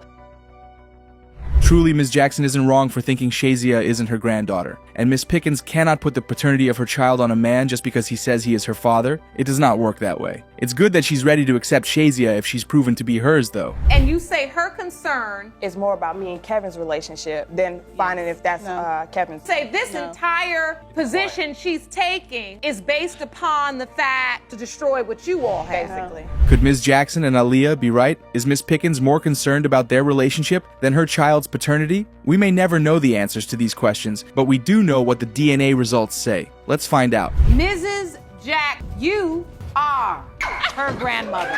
She had sex with his best friend and multiple men. At least this is what Mr. Gonzalez argues today in court. Ms. Salvo and Mr. Gonzalez were a match made in heaven, or so they thought. But today, these two cannot seem to agree on a single thing. Your Honor, I can't stand him. He knows Amaya's his daughter, but he refuses to take care of him. I've never, ever had sex with any. I prefer black people. I don't like Hispanic men. I was intoxicated. What an interesting revelation from her very first retort in court. She does not like Hispanic men, I see. Oh, Miss Salvo. Nobody asked about your sexual preference. If you're so particular about Hispanic men, explain the Hispanic baby in court right now. You were drunk, huh? 6 times. That's ridiculous. Go ahead. So why would I keep going? So you had sex with Mr. Gonzalez one time. Yes. Was protected or not? It wasn't. And so it is your contention that that sexual encounter is what made Amaya. What a woman. She is right, though. It takes just one time. Now here's the question. Who's lying between them? Is it Mr. Gonzalez with his 6-time count or Ms. Salvo with her 1-time hit? Regardless of what it is, someone is definitely going to have a mountain of regret. Is that the only reason you excluded your ex-boyfriend? Yes. Is because you felt like Amaya looked Hispanic and not black? Too much of him. She looks way too much. She has one dimple just like he does. The shape of his eyebrows, that's him. Her nose. Well, would you look at that? Every single time, one person in court always feels entitled to the semblance card. If Ms. Salvo thinks her baby belongs to Mr. Gonzalez simply because she looks like him, she really has no valid point, especially after having sex with other men. Who's to say that her ex-boyfriend does not have Hispanic ancestry? My best friend over there to her house, 5 days later, I get in the car with my best friend. He's Hispanic, Puerto Rican. He tells me, I'm sorry, Julio, but I gotta Whoa, she did what? Now why was Mr. Gonzalez's friend at her house? More so, How do the pictures exist if Ms. Salvo never takes naked pictures like she said? These pictures are suggestive, and Mr. Gonzalez has nothing to gain from lying about them. Now again, who is lying between these two? 18 or under, yeah. I was a kid. I did everything with whoever at that time. I conceived at night. 18 So you had under. grown up that year? Grown up. I wasn't grown up. Whoa. Let's get one thing straight first. She was pregnant with her baby when she was what? The amount of teenage pregnancies on paternity court is absolutely alarming. Also, Ms. Salvo is admitting to being promiscuous. Now all that is left is to figure out which of them is lying. This Mexican guy mad at me, looking mad at me like he want to fight me or something. The guy's so mad at me. Why he look like he want to fight me? To be the baby daddy, but I tell him you're the baby daddy. Oh my goodness. What are these stories about different men coming up at various intervals? Why is a random man from her elementary school coming into her life right now? If it truly was elementary school, why then did he want a baby by you? Damn. I don't want her. It's not her fault she's here in this world. She's an innocent little girl. The baby used to come to my house. She used to eat in my house. My mom used to get her stuff, everything. I swear, my mom's not here, but my mom was here, she'll tell you. Oh, what a woman. Bless her dear soul. She did all of that for the baby amidst the thick fog of doubt in the air that the baby may not be her son's. It really helps nobody when one person says one thing and the other person claims another story. Now that all of the fog is gone, we simply cannot wait to get the results. To affirm the fact that you've been there and you do have a relationship. And if she is your biological child, I would like to have weekends. You're going to step. Yes, ma'am. What a guy. Now, we get to find out whose story holds water. From Ms. Salvo denying all the cheating allegations to Mr. Gonzalez, claiming that his fiancée slept with 1 million men and some. Who made the mistake, and who is going to regret their silly decisions? Mr. Guns, it has been determined by that you are not the father. Mr. Buchanan has a history of women lying to him about paternity, so it's no wonder he doesn't trust that his girlfriend's 6-month-old daughter is his, especially since she had an affair with his best friend. Mrs. Stembridge argues that it's this past experience that's fueling his doubts. The case begins like this. Getting his beer. Actually, the day after I was incarcerated in a jail under false pretenses. They had the wrong person. And while we was in the car, he had bought some food, and I said, I was eating it, and he was like, why are you eating all my food? And I'm like... While Mr. Buchanan was locked up, Mrs. Stembridge and his best friend had a few drinks, and this pisses Mr. Buchanan off because he knows that their drinking would have transpired into something else, like sleeping together. In addition, he heard that the two of them were sneaking around while he was away. I get a phone call from my ex, all right? My ex is who I was dating before her. All right, I get a phone call. I'm like, yeah, what's up? Okay. Oh, I need to check my girl. Nah, you need to check your girl. She was laid up in your best friend's bed while you were locked up. Ms. Stembridge really brought the clothes to court? These people are hilarious. Instead of denying the allegations that she'd been cuddling up in bed with her boyfriend's best friend, she's trying to prove that her outfit wasn't inappropriate. Use better language in the court. You walked in and saw what? Booty in the air. Look, better come up and show me. You have a diagram here. I walked in. Ms. McNeil has a whole diagram to show how she found Ms. Stembridge on this guy's bed. Isn't that funny and a little suspicious? First off, she made a diagram for this, and she's clearly way too invested in her ex's relationship. And also, is anyone else noticing how Ms. Stembridge has barely been asked a question or given a chance to speak? Feels a bit off, doesn't it? She called Eric and said, hey, I'm coming over to pick something up. So why would I be bending over to bed like that? Oh, I don't know. Maybe because you still maybe because she still wants him. You don't remember. No. Get your... If given the chance, these women will tear into each other. But no one's even talking about the baby. It really feels like this case is more about Mr. Buchanan and his girlfriend's drama than it is about the paternity of his supposed child. 2 weeks later, and she's pregnant. We took 3 of them. They all came back saying there's something growing in there, all right? I mean, I'm gonna tell you what, I love that little girl all my heart, all right? I love that girl. I don't care if Eric is the dad. I'm the father. Under Mr. Buchanan's funny facade is a man who genuinely cares about his girl and child. He's hurt that he was cheated on, especially considering he had been wrongfully locked up, and it was with his best friend. Despite all that, he's still a present dad, and loves the baby no matter what. That baby will not go to sleep unless she has me laying in that bed with her. He is a great father, You Your have tears Honor. in your eyes as you... Yeah, that's my life. If she's not your biological daughter, what will you do? If it ain't mine, she gonna have to get a good lawyer is all I got to say. Because I'm gonna fight to take that child. Well, we hope he doesn't have to fight for the baby, but before we get to the results, let's see how these two women solve their own fight. You the one lied to him, but yeah, you got his back. That's funny. It's funny, you the one that never had my back. To come to care of me Have a seat, Miss when you were still McNeil. pregnant. Oh, he can go with you. Miss Denbridge, why are you even engaging? Oh, these women are crazy. Mr. Buchanan sure has a lot on his plate. There's no more time to waste. Let's get to the results already. Mr. Buchanan, you are. Thank you. That's a blessing. Ms. Cherry has never seen Mr. Johnson until today, yet she's certain he is her father. Mr. Johnson has his doubts, but understands how important this is to her, which is why he's here in court today. Let's hear from Ms. Cherry. Here's how the case begins. Just looking for closure. I was adopted. Within family, so I know who my mother is and everything, but I was adopted within family, and certain family members have always made the statements that just didn't love me, and that's why they gave me up. This is so sad. Nobody wants to hear such a thing. It's the kind of thing that breaks down a person's spirit, telling them their parents abandoned them because they don't love them. After so many years, Ms. Cherry is here to get the closure she needs to move forward from the past hurt. First of all, to Jennifer and her journey, and I am her father because to me, over the years, it was told to me that I was her father. There was a member. It's been an emotional roller coaster for Mr. Johnson. First, he was told he was the father, then told he wasn't. No wonder he was never sure enough to be part of Ms. Cherry's life. And for her, it's been a long time without a father. She's 33 years old. My girlfriend was also pregnant, and she had left to go to Ohio. Jennifer's mother sent someone from the neighborhood with a note saying that she wanted to sleep with me, and she was in love with me. At this time, I had a few beers. Can't blame that on the alcohol. Interesting way to hook up. Smooth, too. The fact that they had been together for only one night must be one of the reasons Mr. Johnson didn't and still doesn't believe he is Ms. Cherry's father. Now she's pregnant. Do you find out? Yes, I found out through the neighborhood. People in the neighborhood just were coming up to me and telling me, "Congratulations on your daughter," and I was saying, "I'm having a son." Oh, so then did you get wind of the talking about Miss Cherry's mother? Yes. Mr. Johnson admits he had unprotected sex with Miss Cherry's mother, Dee Dee, but didn't believe she was pregnant for him because of the mismatched timeline. He knew one woman was pregnant for him, though, and that was his girlfriend. Well, I went to the hospital to visit my son who had been born, and when I got to the hospital, someone had said, "Are you here to see your daughter?" So again, you're getting this same feedback, like you have a daughter.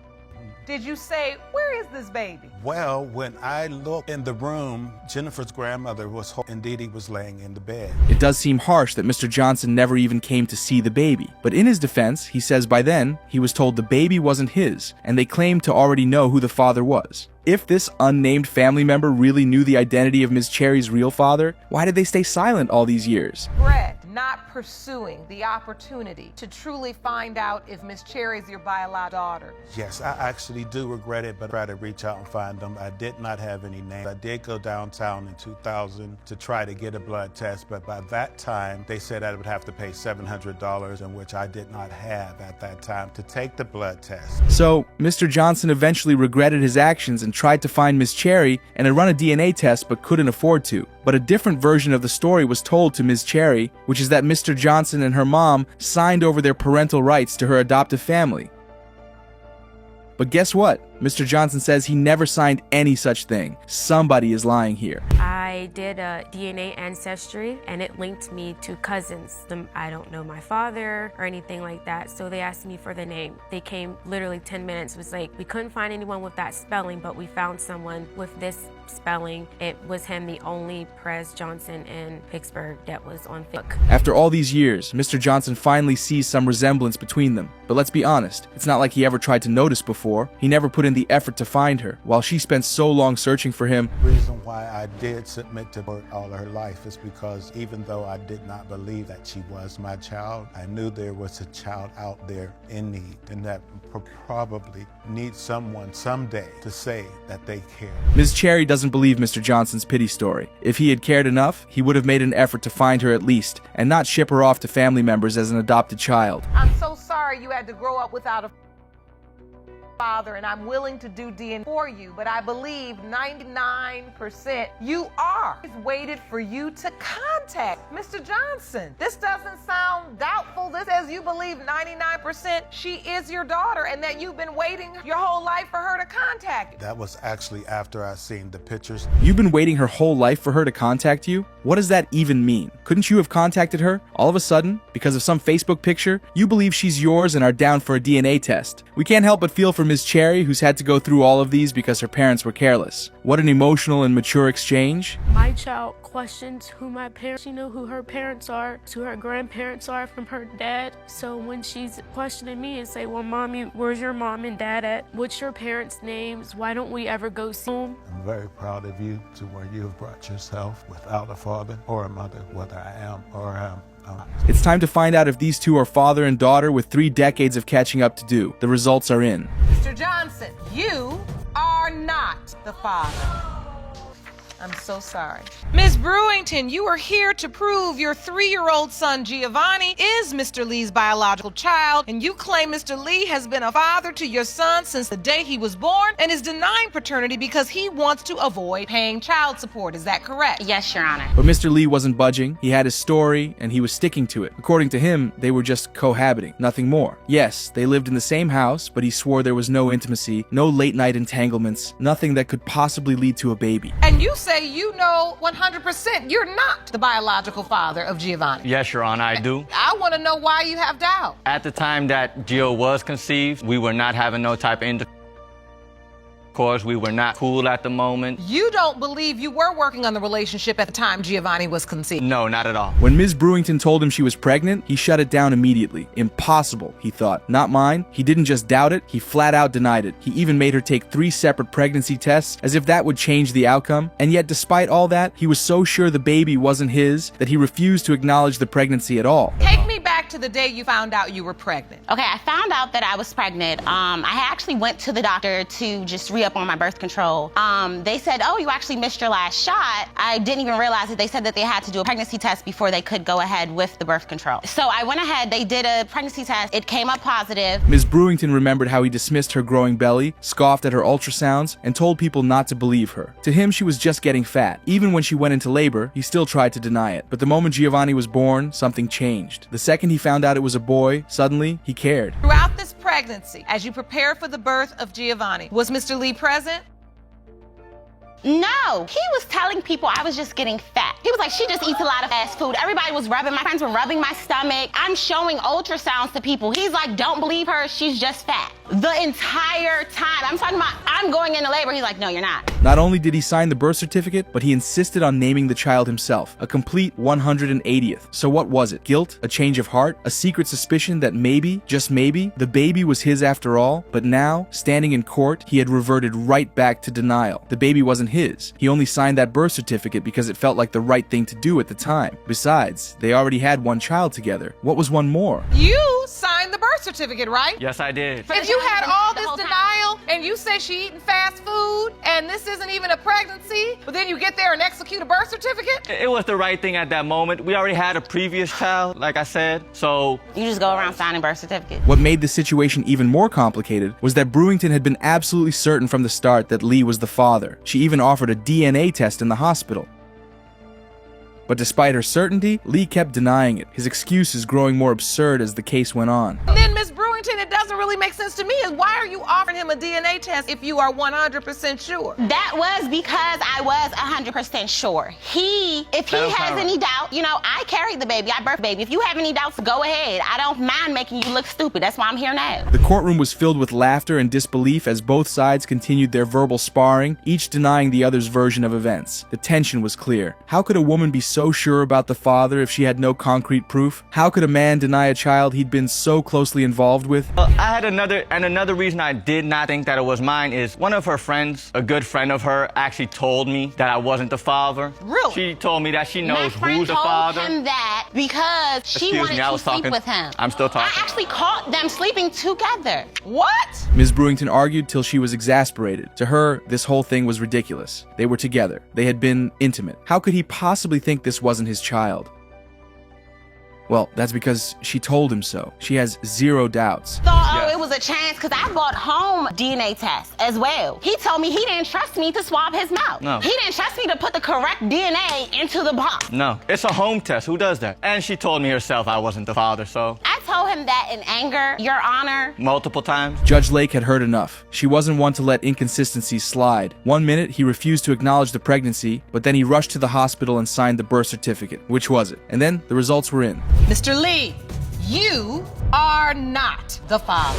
Told y'all. Hold up. I already knew it.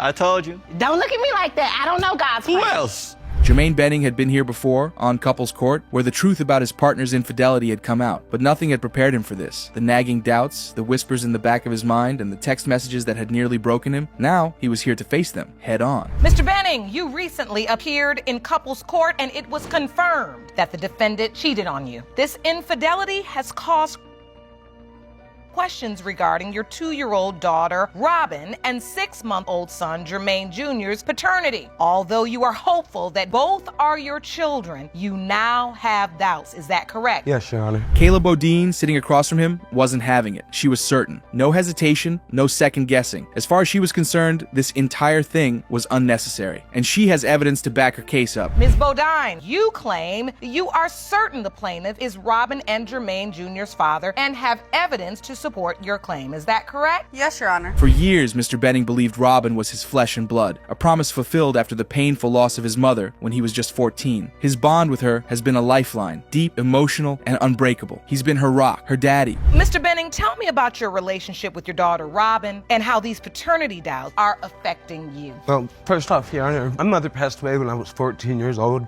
She was my best friend. We spent every waking moment together. And after she died, it, left me hurt. I always wanted a daughter, and I promised I was going to take care of her. But everything changed when Ms. Bodine, his partner, admitted to infidelity, a truth that now casts a shadow over both children. The man who once thought he had it all now stands before the court, consumed by the most gut-wrenching doubt. But Ms. Bodine insists that despite the cheating, Mr. Benning is the father. You were pregnant at that time. Did you know there could be any other possibility? No, Your Honor. I admit I did cheat, but for certain he's the father. We was together while I got pregnant with Robin, and I know for certain he's the father. And then there was the moment he could never forget. The hospital room, the chaos of childbirth, the excitement of meeting his daughter for the first time. And right there, in the middle of it all, a message popped up on his phone. Cold, unapologetic. It happened during labor, Your Honor. I was in the hospital sitting across from Kayla as she was pushing this baby out. And I received a text from a guy telling me to leave the hospital because that's his baby and he needs to be there. What? I am in labor, like literally in the hospital. And I received a text telling me that the child that I'm waiting to come isn't mine. His world had tilted that day, but he shoved the doubt down and buried it deep. He had signed the birth certificate anyway. He had told himself that love was stronger than any rumor, that fatherhood was more than blood. But now he wasn't so sure. Ms. Boudin says she has ruled the other guy out, but it wasn't just one guy, was it? How do you know this other guy is not the biological father? Because, Your Honor, I stood up and did the woman and the mother thing I had to do and got the other guy tested. So you had a DNA test on the other guy already? Yes, and he wasn't the father. And you submitted those results to the court? Yes, I did, Your All Honor. right. From the first minute, Mr. Benning had been on the brink of tears. This is clearly very emotional for him. 2-year-old Robin, 6-month-old Jermaine Jr., the loves of his life, the children he had poured his heart into. He had been there for every diaper change and every late-night cry. But Ms. Bodine was also there telling him he is not their father. As well as, Your Honor, anytime that something is wrong, I'm also reminded, oh, you're not her father. As soon as we start to argue, you're not her father. But if you need something, I'm You the say father. stuff to hurt my feelings. Why can't Have I I do ever it told to you that you're not the parent of your kid? You can't. I pushed him out. Ms. Bodine claimed she said those things to hurt his feelings. But it wasn't just about Robin. She had sent him messages after every little quarrel telling him that he is not Jermaine JNR's father. He had played them off, but now he needs to be sure. You are just 100% certain? Yes, Your Honor. Okay. Ms. Bodine says she is 100% certain. That doesn't make your doubt subside? I don't trust the thing that really comes out of her mouth. I really don't. And to be honest with you, after all this has happened, depending on the doubts with Robin, I wouldn't know about my son as well. But then, the moment of truth. The results for the 2 children are in. The tension in the room was unbearable. Mr. Benning was visibly shaking. Judge Lake could feel the weight of what she was about to say. Mr. Benning, you are not the father. What the? For over 40 years, Mr. Fegan had carried a secret, a burden he could no longer keep. He believed, no, he knew, that Ms. Pinkston was his daughter, and today he was here to prove it. Mr. Fegan, you're here to prove that Miss Pinkston is your biological daughter. Yes, yeah. You claim you kept this secret for 40 years, but now say the DNA will prove your case. That's right, yeah. But Ms. Pinkston, she doesn't share that belief. She stood firm, unwavering in her belief that the man who had raised her, the man she had called Dad for decades, was her real father. This stranger before her, a man she barely knew, no chance. And yet, he sat there, insisting, pleading, confident that the DNA would confirm what her mother had told him all those years ago. Miss Pinkston, you stand before me without any doubt that Mr. Fegan is not your biological father, and the man who raised you is. Yes, ma'am. So, Miss Pinkston, what upsets you most about Mr. Fegan's claim that you are his biological daughter? Well, Your Honor, I met Mr. Fegan here when I was 16 years old. I never knew of him. How did it come to this? A hidden affair, a whispered confession, and a tangled web of secrets. Mr. Fegan and Ms. Pinkston's mother had been co-workers, and well, one thing led to another. You know how it is. For months, they shared stolen moments, quiet rendezvous, and then the bombshell. She was pregnant, but instead of honesty, there was a pact. The secret would stay buried. After all, she was married. And her husband? He would raise the child as his own, never knowing the truth. Why you believe Miss Pinkston is your biological daughter? Me and Miss Pinkston's mother had an affair. We worked together at a plant. We got to know each other. You spent a lot of time together. A lot of time. You worked a lot of hours together. Yes, we did. Okay. Did you know she was married? Well, yes, at the time, it was wrong. Ms. Pinkston grew up in a loving home, never questioning her parentage. Her father was her rock, her protector. Then, at 16, everything shattered. A casual visit to her mother's friend's house turned into a nightmare. And why? Because they thought she was dating a family member. That was the only reason they even told her. The only reason why this all came out, for the cat to get out the bag, is when I was 16, they told me that Kenny was my father. The only reason why was because my mom thought I was dating one of his family members, and that's why they told me. But needless to say, it was not me, it's my sister that was dating his family member. Oh. The weight of that revelation crushed her. She refused to accept the man she loved, the man who raised her, was her father. No DNA test could change that. When he passed away years later, he left this world, never knowing the secret that had been forced on her. And now, standing here in court, she was still protecting it, protecting him. Not want to believe it, or you just... I didn't believe it. She, to this day, Your Honor, she does not believe that. That's why Did you ever talk to your father, the man you believe your father? My dad passed away never knowing the secret. From the time I was 16 until I was 27, we never spoke of this subject. Ever. Mr. Fegan, though, he had waited long enough. He watched from the shadows, always hoping for acknowledgement, yearning for the moment she would call him Dad. But it never came. Instead, he was just a visitor, a family friend, quietly watching his daughter grow up from a distance. And now, after decades of silence, he wanted the truth, needed the truth. I never called my father because my father died. So it never felt right to call some other man dad when my dad passed away. And I understood that, Your Honor. I did. It hurt me that she couldn't. And for all these years, I believed.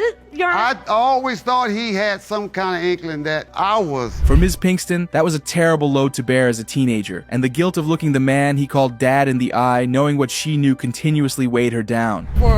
From 16 to 27, never telling Mr. Pinkston that Mr. Fegan's supposed to be my dad. My dad died not knowing none of this. Do you regret not telling him? I do. I felt like if they had enough oomph to tell me about it, how come they didn't just let everything out the bag? And for Mr. Fegan, the feeling was the same. Ms. Pinkston is her only surviving child. He couldn't bear to not be with his supposed daughter and just watch from afar. So after Ms. Pinkston's dad died, he told her children that he was their grandfather, creating instant chaos. To verify Pinkston's claims, the court called her sister to testify. If you can hold it for 43 years, you should have just left it alone. Now there's family that didn't know. It just hurts. Did you ever overhear anything? Yeah, as a young kid, when grown up doing grown-up things, and if they're with their friends, and sometimes people just talk and they think kids are back in the background. Judge Lake took it all in. The emotions, the tension, the heartbreak in Miss Pinkston's eyes. She understood, but this wasn't about feelings. It was about facts, and the DNA held the answer. Mr. Fegan, you are not her father. Oh, my God. Oh, Lord, no. Mr. Holmes wasn't buying any of it. He had no doubts. No way this grown woman standing before him was his daughter. He had been dragged into this courtroom over a claim he never asked for, a responsibility he never acknowledged. But Ms. Alston, she was certain. Ms. Alston, you've come to court to prove to the defendant, Mr. Holmes, whom you first met at the age of 15, that you are his biological daughter. Yes, Your Honor. Mr. Holmes, you say there's no way she's your child, and today the DNA will prove your case. You say her biological father is David Alston, the man who is on her birth certificate and paid child support for her. She had grown up believing another man was her father, a man whose name was on her birth certificate, a man who had paid child support for her. But one conversation had upended everything. Her mother had pointed to Mr. Holmes and said the words that changed everything. And ever since that moment, she had held on to that truth despite his doubts, despite his distance. How you first found out the defendant might be your father? Well, Mr. Alston and my mom were married, so as a child, it all started there. I grew up in a home with my mom with my 7 siblings. So one summer I was going outside to play, and my mom was outside talking to a guy, and when I walked up, he was like, tell her. And she looked at me and said, this is your uncle. Her voice was steady, but there was pain behind it. She had spent her whole life craving the love of a father, only to be rejected by the man she thought was hers. And now, she stood in court, fighting for recognition from a man who never even knew she existed. Mr. Holmes didn't hesitate. He had no emotional connection to this claim, no reason to believe it. You don't believe she's your biological child? No, I don't, Your Honor. Why? Explain to the court. Because Miss Alston's mother, back in the day, she was like fast. And because I met her at the school bus stop. She was in high school. And 2 days later, after I met her, I had sex with her. I called her again. And yet, his own mother, Ms. Jenny, had always believed otherwise. She had accepted Ms. Alston as her granddaughter from the moment her mother had introduced them. No hesitation, no doubt. But why was he the last to know? That was the part that didn't sit right with him. Her mother came to me first and said that Donna was my son's child. So I told John, I said, John, Donna is my grandchild. And when her mother told you this, did she say or mention that there could also be other possible fathers? No, she never admitted that to me. She just told me my son was Donna's father. Also, Ms. Alston's mother had never given a clear explanation. Why had she lied for so many years? What was the point of this complicated web of half-truths and revelations? Ms. Alston had been left in the dark, forced to accept the love of a man who might not even be her father, all because her mother had told her what she wanted to hear. No answers, no closure. Do you have any inkling as to why your mother said one man was your father, then another man? Did she ever give you a reason? She never did. She's never. Did you ever ask her? No, I never asked. So you just... When she told me and I met Miss Jenny, when they took me in as a family, I just ran with it because she said he was my dad. It was finally time to hear from Mr. Alston, who was the man on her birth certificate, the man she had called a dad until her mom introduced Mr. Holmes. Let's see if he has any explanation for not creating a relationship with her. You're saying that up until recently, you still considered her your daughter? Yes, that's my daughter. There's no way in the world I would not think that that's my daughter. He calls me his daughter sitting here, but he's never been a dad to me. He's never been a dad. I don't recall no phone calls. But she says she tried to have a relationship with you and you rejected her. No, yes. Ms. Alston had heard it all before. She had fought this battle long before stepping into this courtroom. She had tried to build a bond with Mr. Alston over the years, but was rejected. Now Mr. Alston says she is disrespectful and only saw him as a bank. Money is minor. Where's the love? Where's the care? Where's the time? Where's the Christmases? That's what we're here for. That's what we're here for. We're not here about money. We're talking about 15 years, though. We're talking about actually 16 years. After 16 years, you said you had another father after who's 16 been years. more of a father to me than you have. Why you signed the birth certificate. Why didn't you come to me? Ms. Alston contended that she needed more than the money. She needed him, his presence, his love. Mr. Holmes pointed out that he had offered for her to stay with him, but she and her mom rejected his offer. Still, man, this is your daughter. So this is the man on your birth certificate. This is the man you were led to believe for 15 years was your biological father, and yet you have no relationship with him. Yeah. This is the man at 15 your mother told you really is your biological father, and yet he doubts that you're his biological child, but his family accepts you as their family. Yes. But now, with the truth about to be revealed, she couldn't ignore the uncertainty that gnawed at her. What if he really wasn't her father? There was no turning back now. Will hearts be broken, or will connections be made? Ms. Alston tensed up. Mr. Holmes, you are not Miss Alston's father. Mr. Alston, you are not Miss Alston's father. Why Why is she doing that? Lord have mercy. It was messy from the start. Teenagers tangled in love, betrayal, and now a baby at the center of it all. Desire Shands sat in court, determined to prove one thing, that Amir Hollis, her first love, the boy she gave everything to, was the father of her 15-month-old son, Aiden. She wanted a family. He wanted nothing to do with her. Miss Shands, you appear in court today because you are devastated that your first love and the person you lost your virginity to is now denying your 15-month-old son, Aiden. You say once you prove to the defendant that he is the father, you hope you two can finally be a family. Is that correct? Yes, Your Honor. Amir, sitting beside his mother, wasn't buying any of it. In his mind, Desire was a liar, a cheat, and everyone, including his mother, knew exactly who the birth father was. Not him. Never him. Is that Amir is the father of my child. He has been in my baby life ever since my baby has been 3 months. He's my first love, my first kiss, my first everything. And today I just want to know the truth about, I want to prove to him that he is the father of my child. Judge Lake wasn't here for the back and forth drama. She had seen cases like this before. Young love gone wrong, reckless choices, and a child caught in the storm. But this one had layers. And as far as his mother was concerned, Desire had played herself. This is really what went on. All of them would be at my house every weekend. His friend, that's the other guy that she messed around with, and they would be there all the time. And I was there one weekend, I was off. And she was going to the store. She said, come on, best friend. But that's supposed to be his best friend.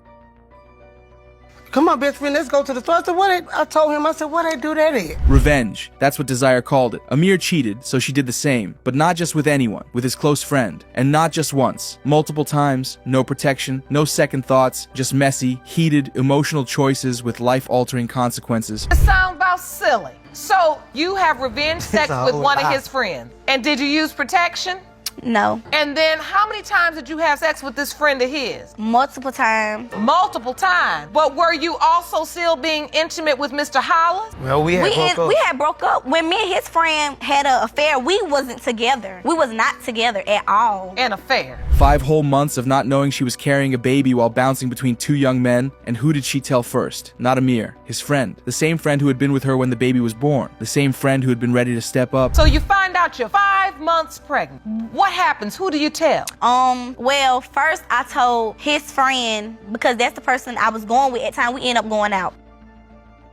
So the friend you cheated on him with, and the next thing you know, y'all end up. Yes, we ended up going what she saying don't matter. When she was going with my friend, she was still sneaking around with me anyway because the other guy was at the hospital and signed everything. But then something changed. Desire took one look at Aiden and decided he looked more like Amir than anyone else. That's when the tables turned. So, Miss Shands, if the other guy was at the birth, why are you now saying Mr. Hollis is the baby's father? Because, like, my baby had more futures than him than the other guy. Yes, he did. He looked nothing like the other guy at all. I FaceTimed her and told her that it looked like I said, Aiden looks like Amir. To make matters worse, Desiree wasn't exactly transparent about who the father could be. She had kept the other man's identity hidden from him, but it wasn't enough to convince Amir to change his mind. Not when his best friend was still walking around claiming the child as his own. So to this day, the other person doesn't know that Mr. Hollis could be Aiden's biological father? He hears it off the streets, because everybody on the street tell him that the baby looked like Aiden, the baby looked like Amir, the baby looked like Amir. He think he his child. But in his mind, he's running around the streets saying, this is my baby. They're beefing over it. That him and my son is beefing over it. Oh, but the case got worse. Apparently, the former high school sweethearts had been trading dropping videos and songs about each other in proper Gen Z style. Can't be cuffing Columbus hoe. About a year ago, I was in love with a thought. It just keeps getting worse. Oh, Miss Yana. And it was a video that went viral. It went viral. He made a little song. It got me and his picture in the background. Indeed, and there's one way to cure this insanity. Desire was sure. Amir was in denial. His mother, she had already made up her mind. And then Judge Lake opened the envelope. Mr. Hollis, you are not the father. Meet the Virgin Mary. This was a mess. A hot, tangled, drama-filled mess. Mr. Harrington was in court absolutely convinced he was not the father of Nalani Day. He wanted nothing to do with the accusations, the whispers, or the drama. In his mind, this was an open and shut case. There were other contenders, and he had no doubt Ms. Day was trying to pin a baby on him simply because he was a responsible father to their other child. Mr. Harrington, you claim you are not the father of Ms. Day's 1-month-old daughter, Nalani Day, and want her to stop pinning her baby on you. You say your sexual relationship with the defendant ended before she got pregnant. Ms. Day, you say you would never attempt to pin a baby on a man without being sure he is the father. According to him, his relationship with Ms. Day had ended long before the pregnancy, and he wasn't buying her story. His claims were harsh. He called her promiscuous and hinted at other contenders for the father role, dismissing the possibility that he was the one. A baby tied to a week of reckless behavior, he said, was certainly not his responsibility. Nalani is not my child. This is the reason, though. Because there's other contenders, and she's a promiscuous person. She like to be, you know what I'm saying, she a party person. So she do whatever she feel like she want to do. And she knows I'm a good father to the child I already got with her. You know, I'm a good person, and I take care of my responsibility. But Ms. Day wasn't having it. Her confidence was through the roof. According to her, if Mr. Harrington wasn't the father, then she must be the Virgin Mary. There was no other man, no other possibility, no question in her mind at all. What do you do? He is not the father of my child. I am the Virgin Mary. There's no other possibilities. I have not been messing around with anybody else throughout the time that we were messing around. So you are 100% positive Mr. Harrington is your child's biological father? Yes, ma'am. Judge Lake wanted to understand the timeline. According to Ms. Day, she and Mr. Harrington were still intimately involved during the window of conception. In fact, things got so complicated that one of their encounters allegedly took place in a hospital while their other child was sick. Messy? Absolutely. But according to her, that's when the baby was conceived. We were living together in September. So we got into it, broke up. My middle child, the other child that we have together, was having seizures. So she was in and out of the hospital. When we was in the hospital, at the hospital, we did it. So when we did it, I really do believe that's the day that I At the hospital? Yes, ma'am. Mr. Harrington rolled his eyes. He wasn't buying it. He claimed she never even told him she was pregnant. He had to find out from an anonymous text message. The message suggested that not only was she pregnant, but there was another man in the mix. She didn't even tell me that she was pregnant. I had to find out through an anonymous texter that. How did you find out she was pregnant? An anonymous texter, I swear. We got into a conversation, I got the text right here. Let me see those, please, Jerome. Look. Let me see. You about to see make it up. I swear to God, why would I make that up? Like, I don't know. Mr. Harrington was blindsided. His sister had apparently known the whole time, and when he confronted her, the story got even shadier. It seemed like everyone knew about this baby before he did. How you found out she was pregnant, yes, though? That's exactly. Never mind guy number 1 and guy number 2. Yeah, that's how I found out. Then I asked my sister, I called her, whatever. I was like, so I heard you was hiding the pregnancy. She was like, Kayla didn't want me to tell you, and she was also saying that you the daddy. And I'm like, how? When she ain't talking to me. Ms. Day, however, stuck to her story, denying any other men could have been involved in the pregnancy. According to her, she had been with Mr. Harrington during the window of conception, and no one else could possibly be the father. The tip was true that you were pregnant, but you're saying there was no guy number 1 and guy number 2. No, it wasn't. There is a guy number 1 and a guy number 2, but not a guy number 1 and a guy number 2 potentially to be my child's father. The drama escalated when the judge questioned whether Mr. Harrington had been supportive during the pregnancy. He admitted he had been present at the birth, but he made it clear that his presence was more about ensuring he wasn't missing out on the potential fatherhood. He hadn't even signed the birth certificate, and he only showed up to make sure everyone knew he was still keeping it real. He did suggest that if the baby was indeed his, she should take his last name, but only if. And I want to understand, once he finds out you're pregnant,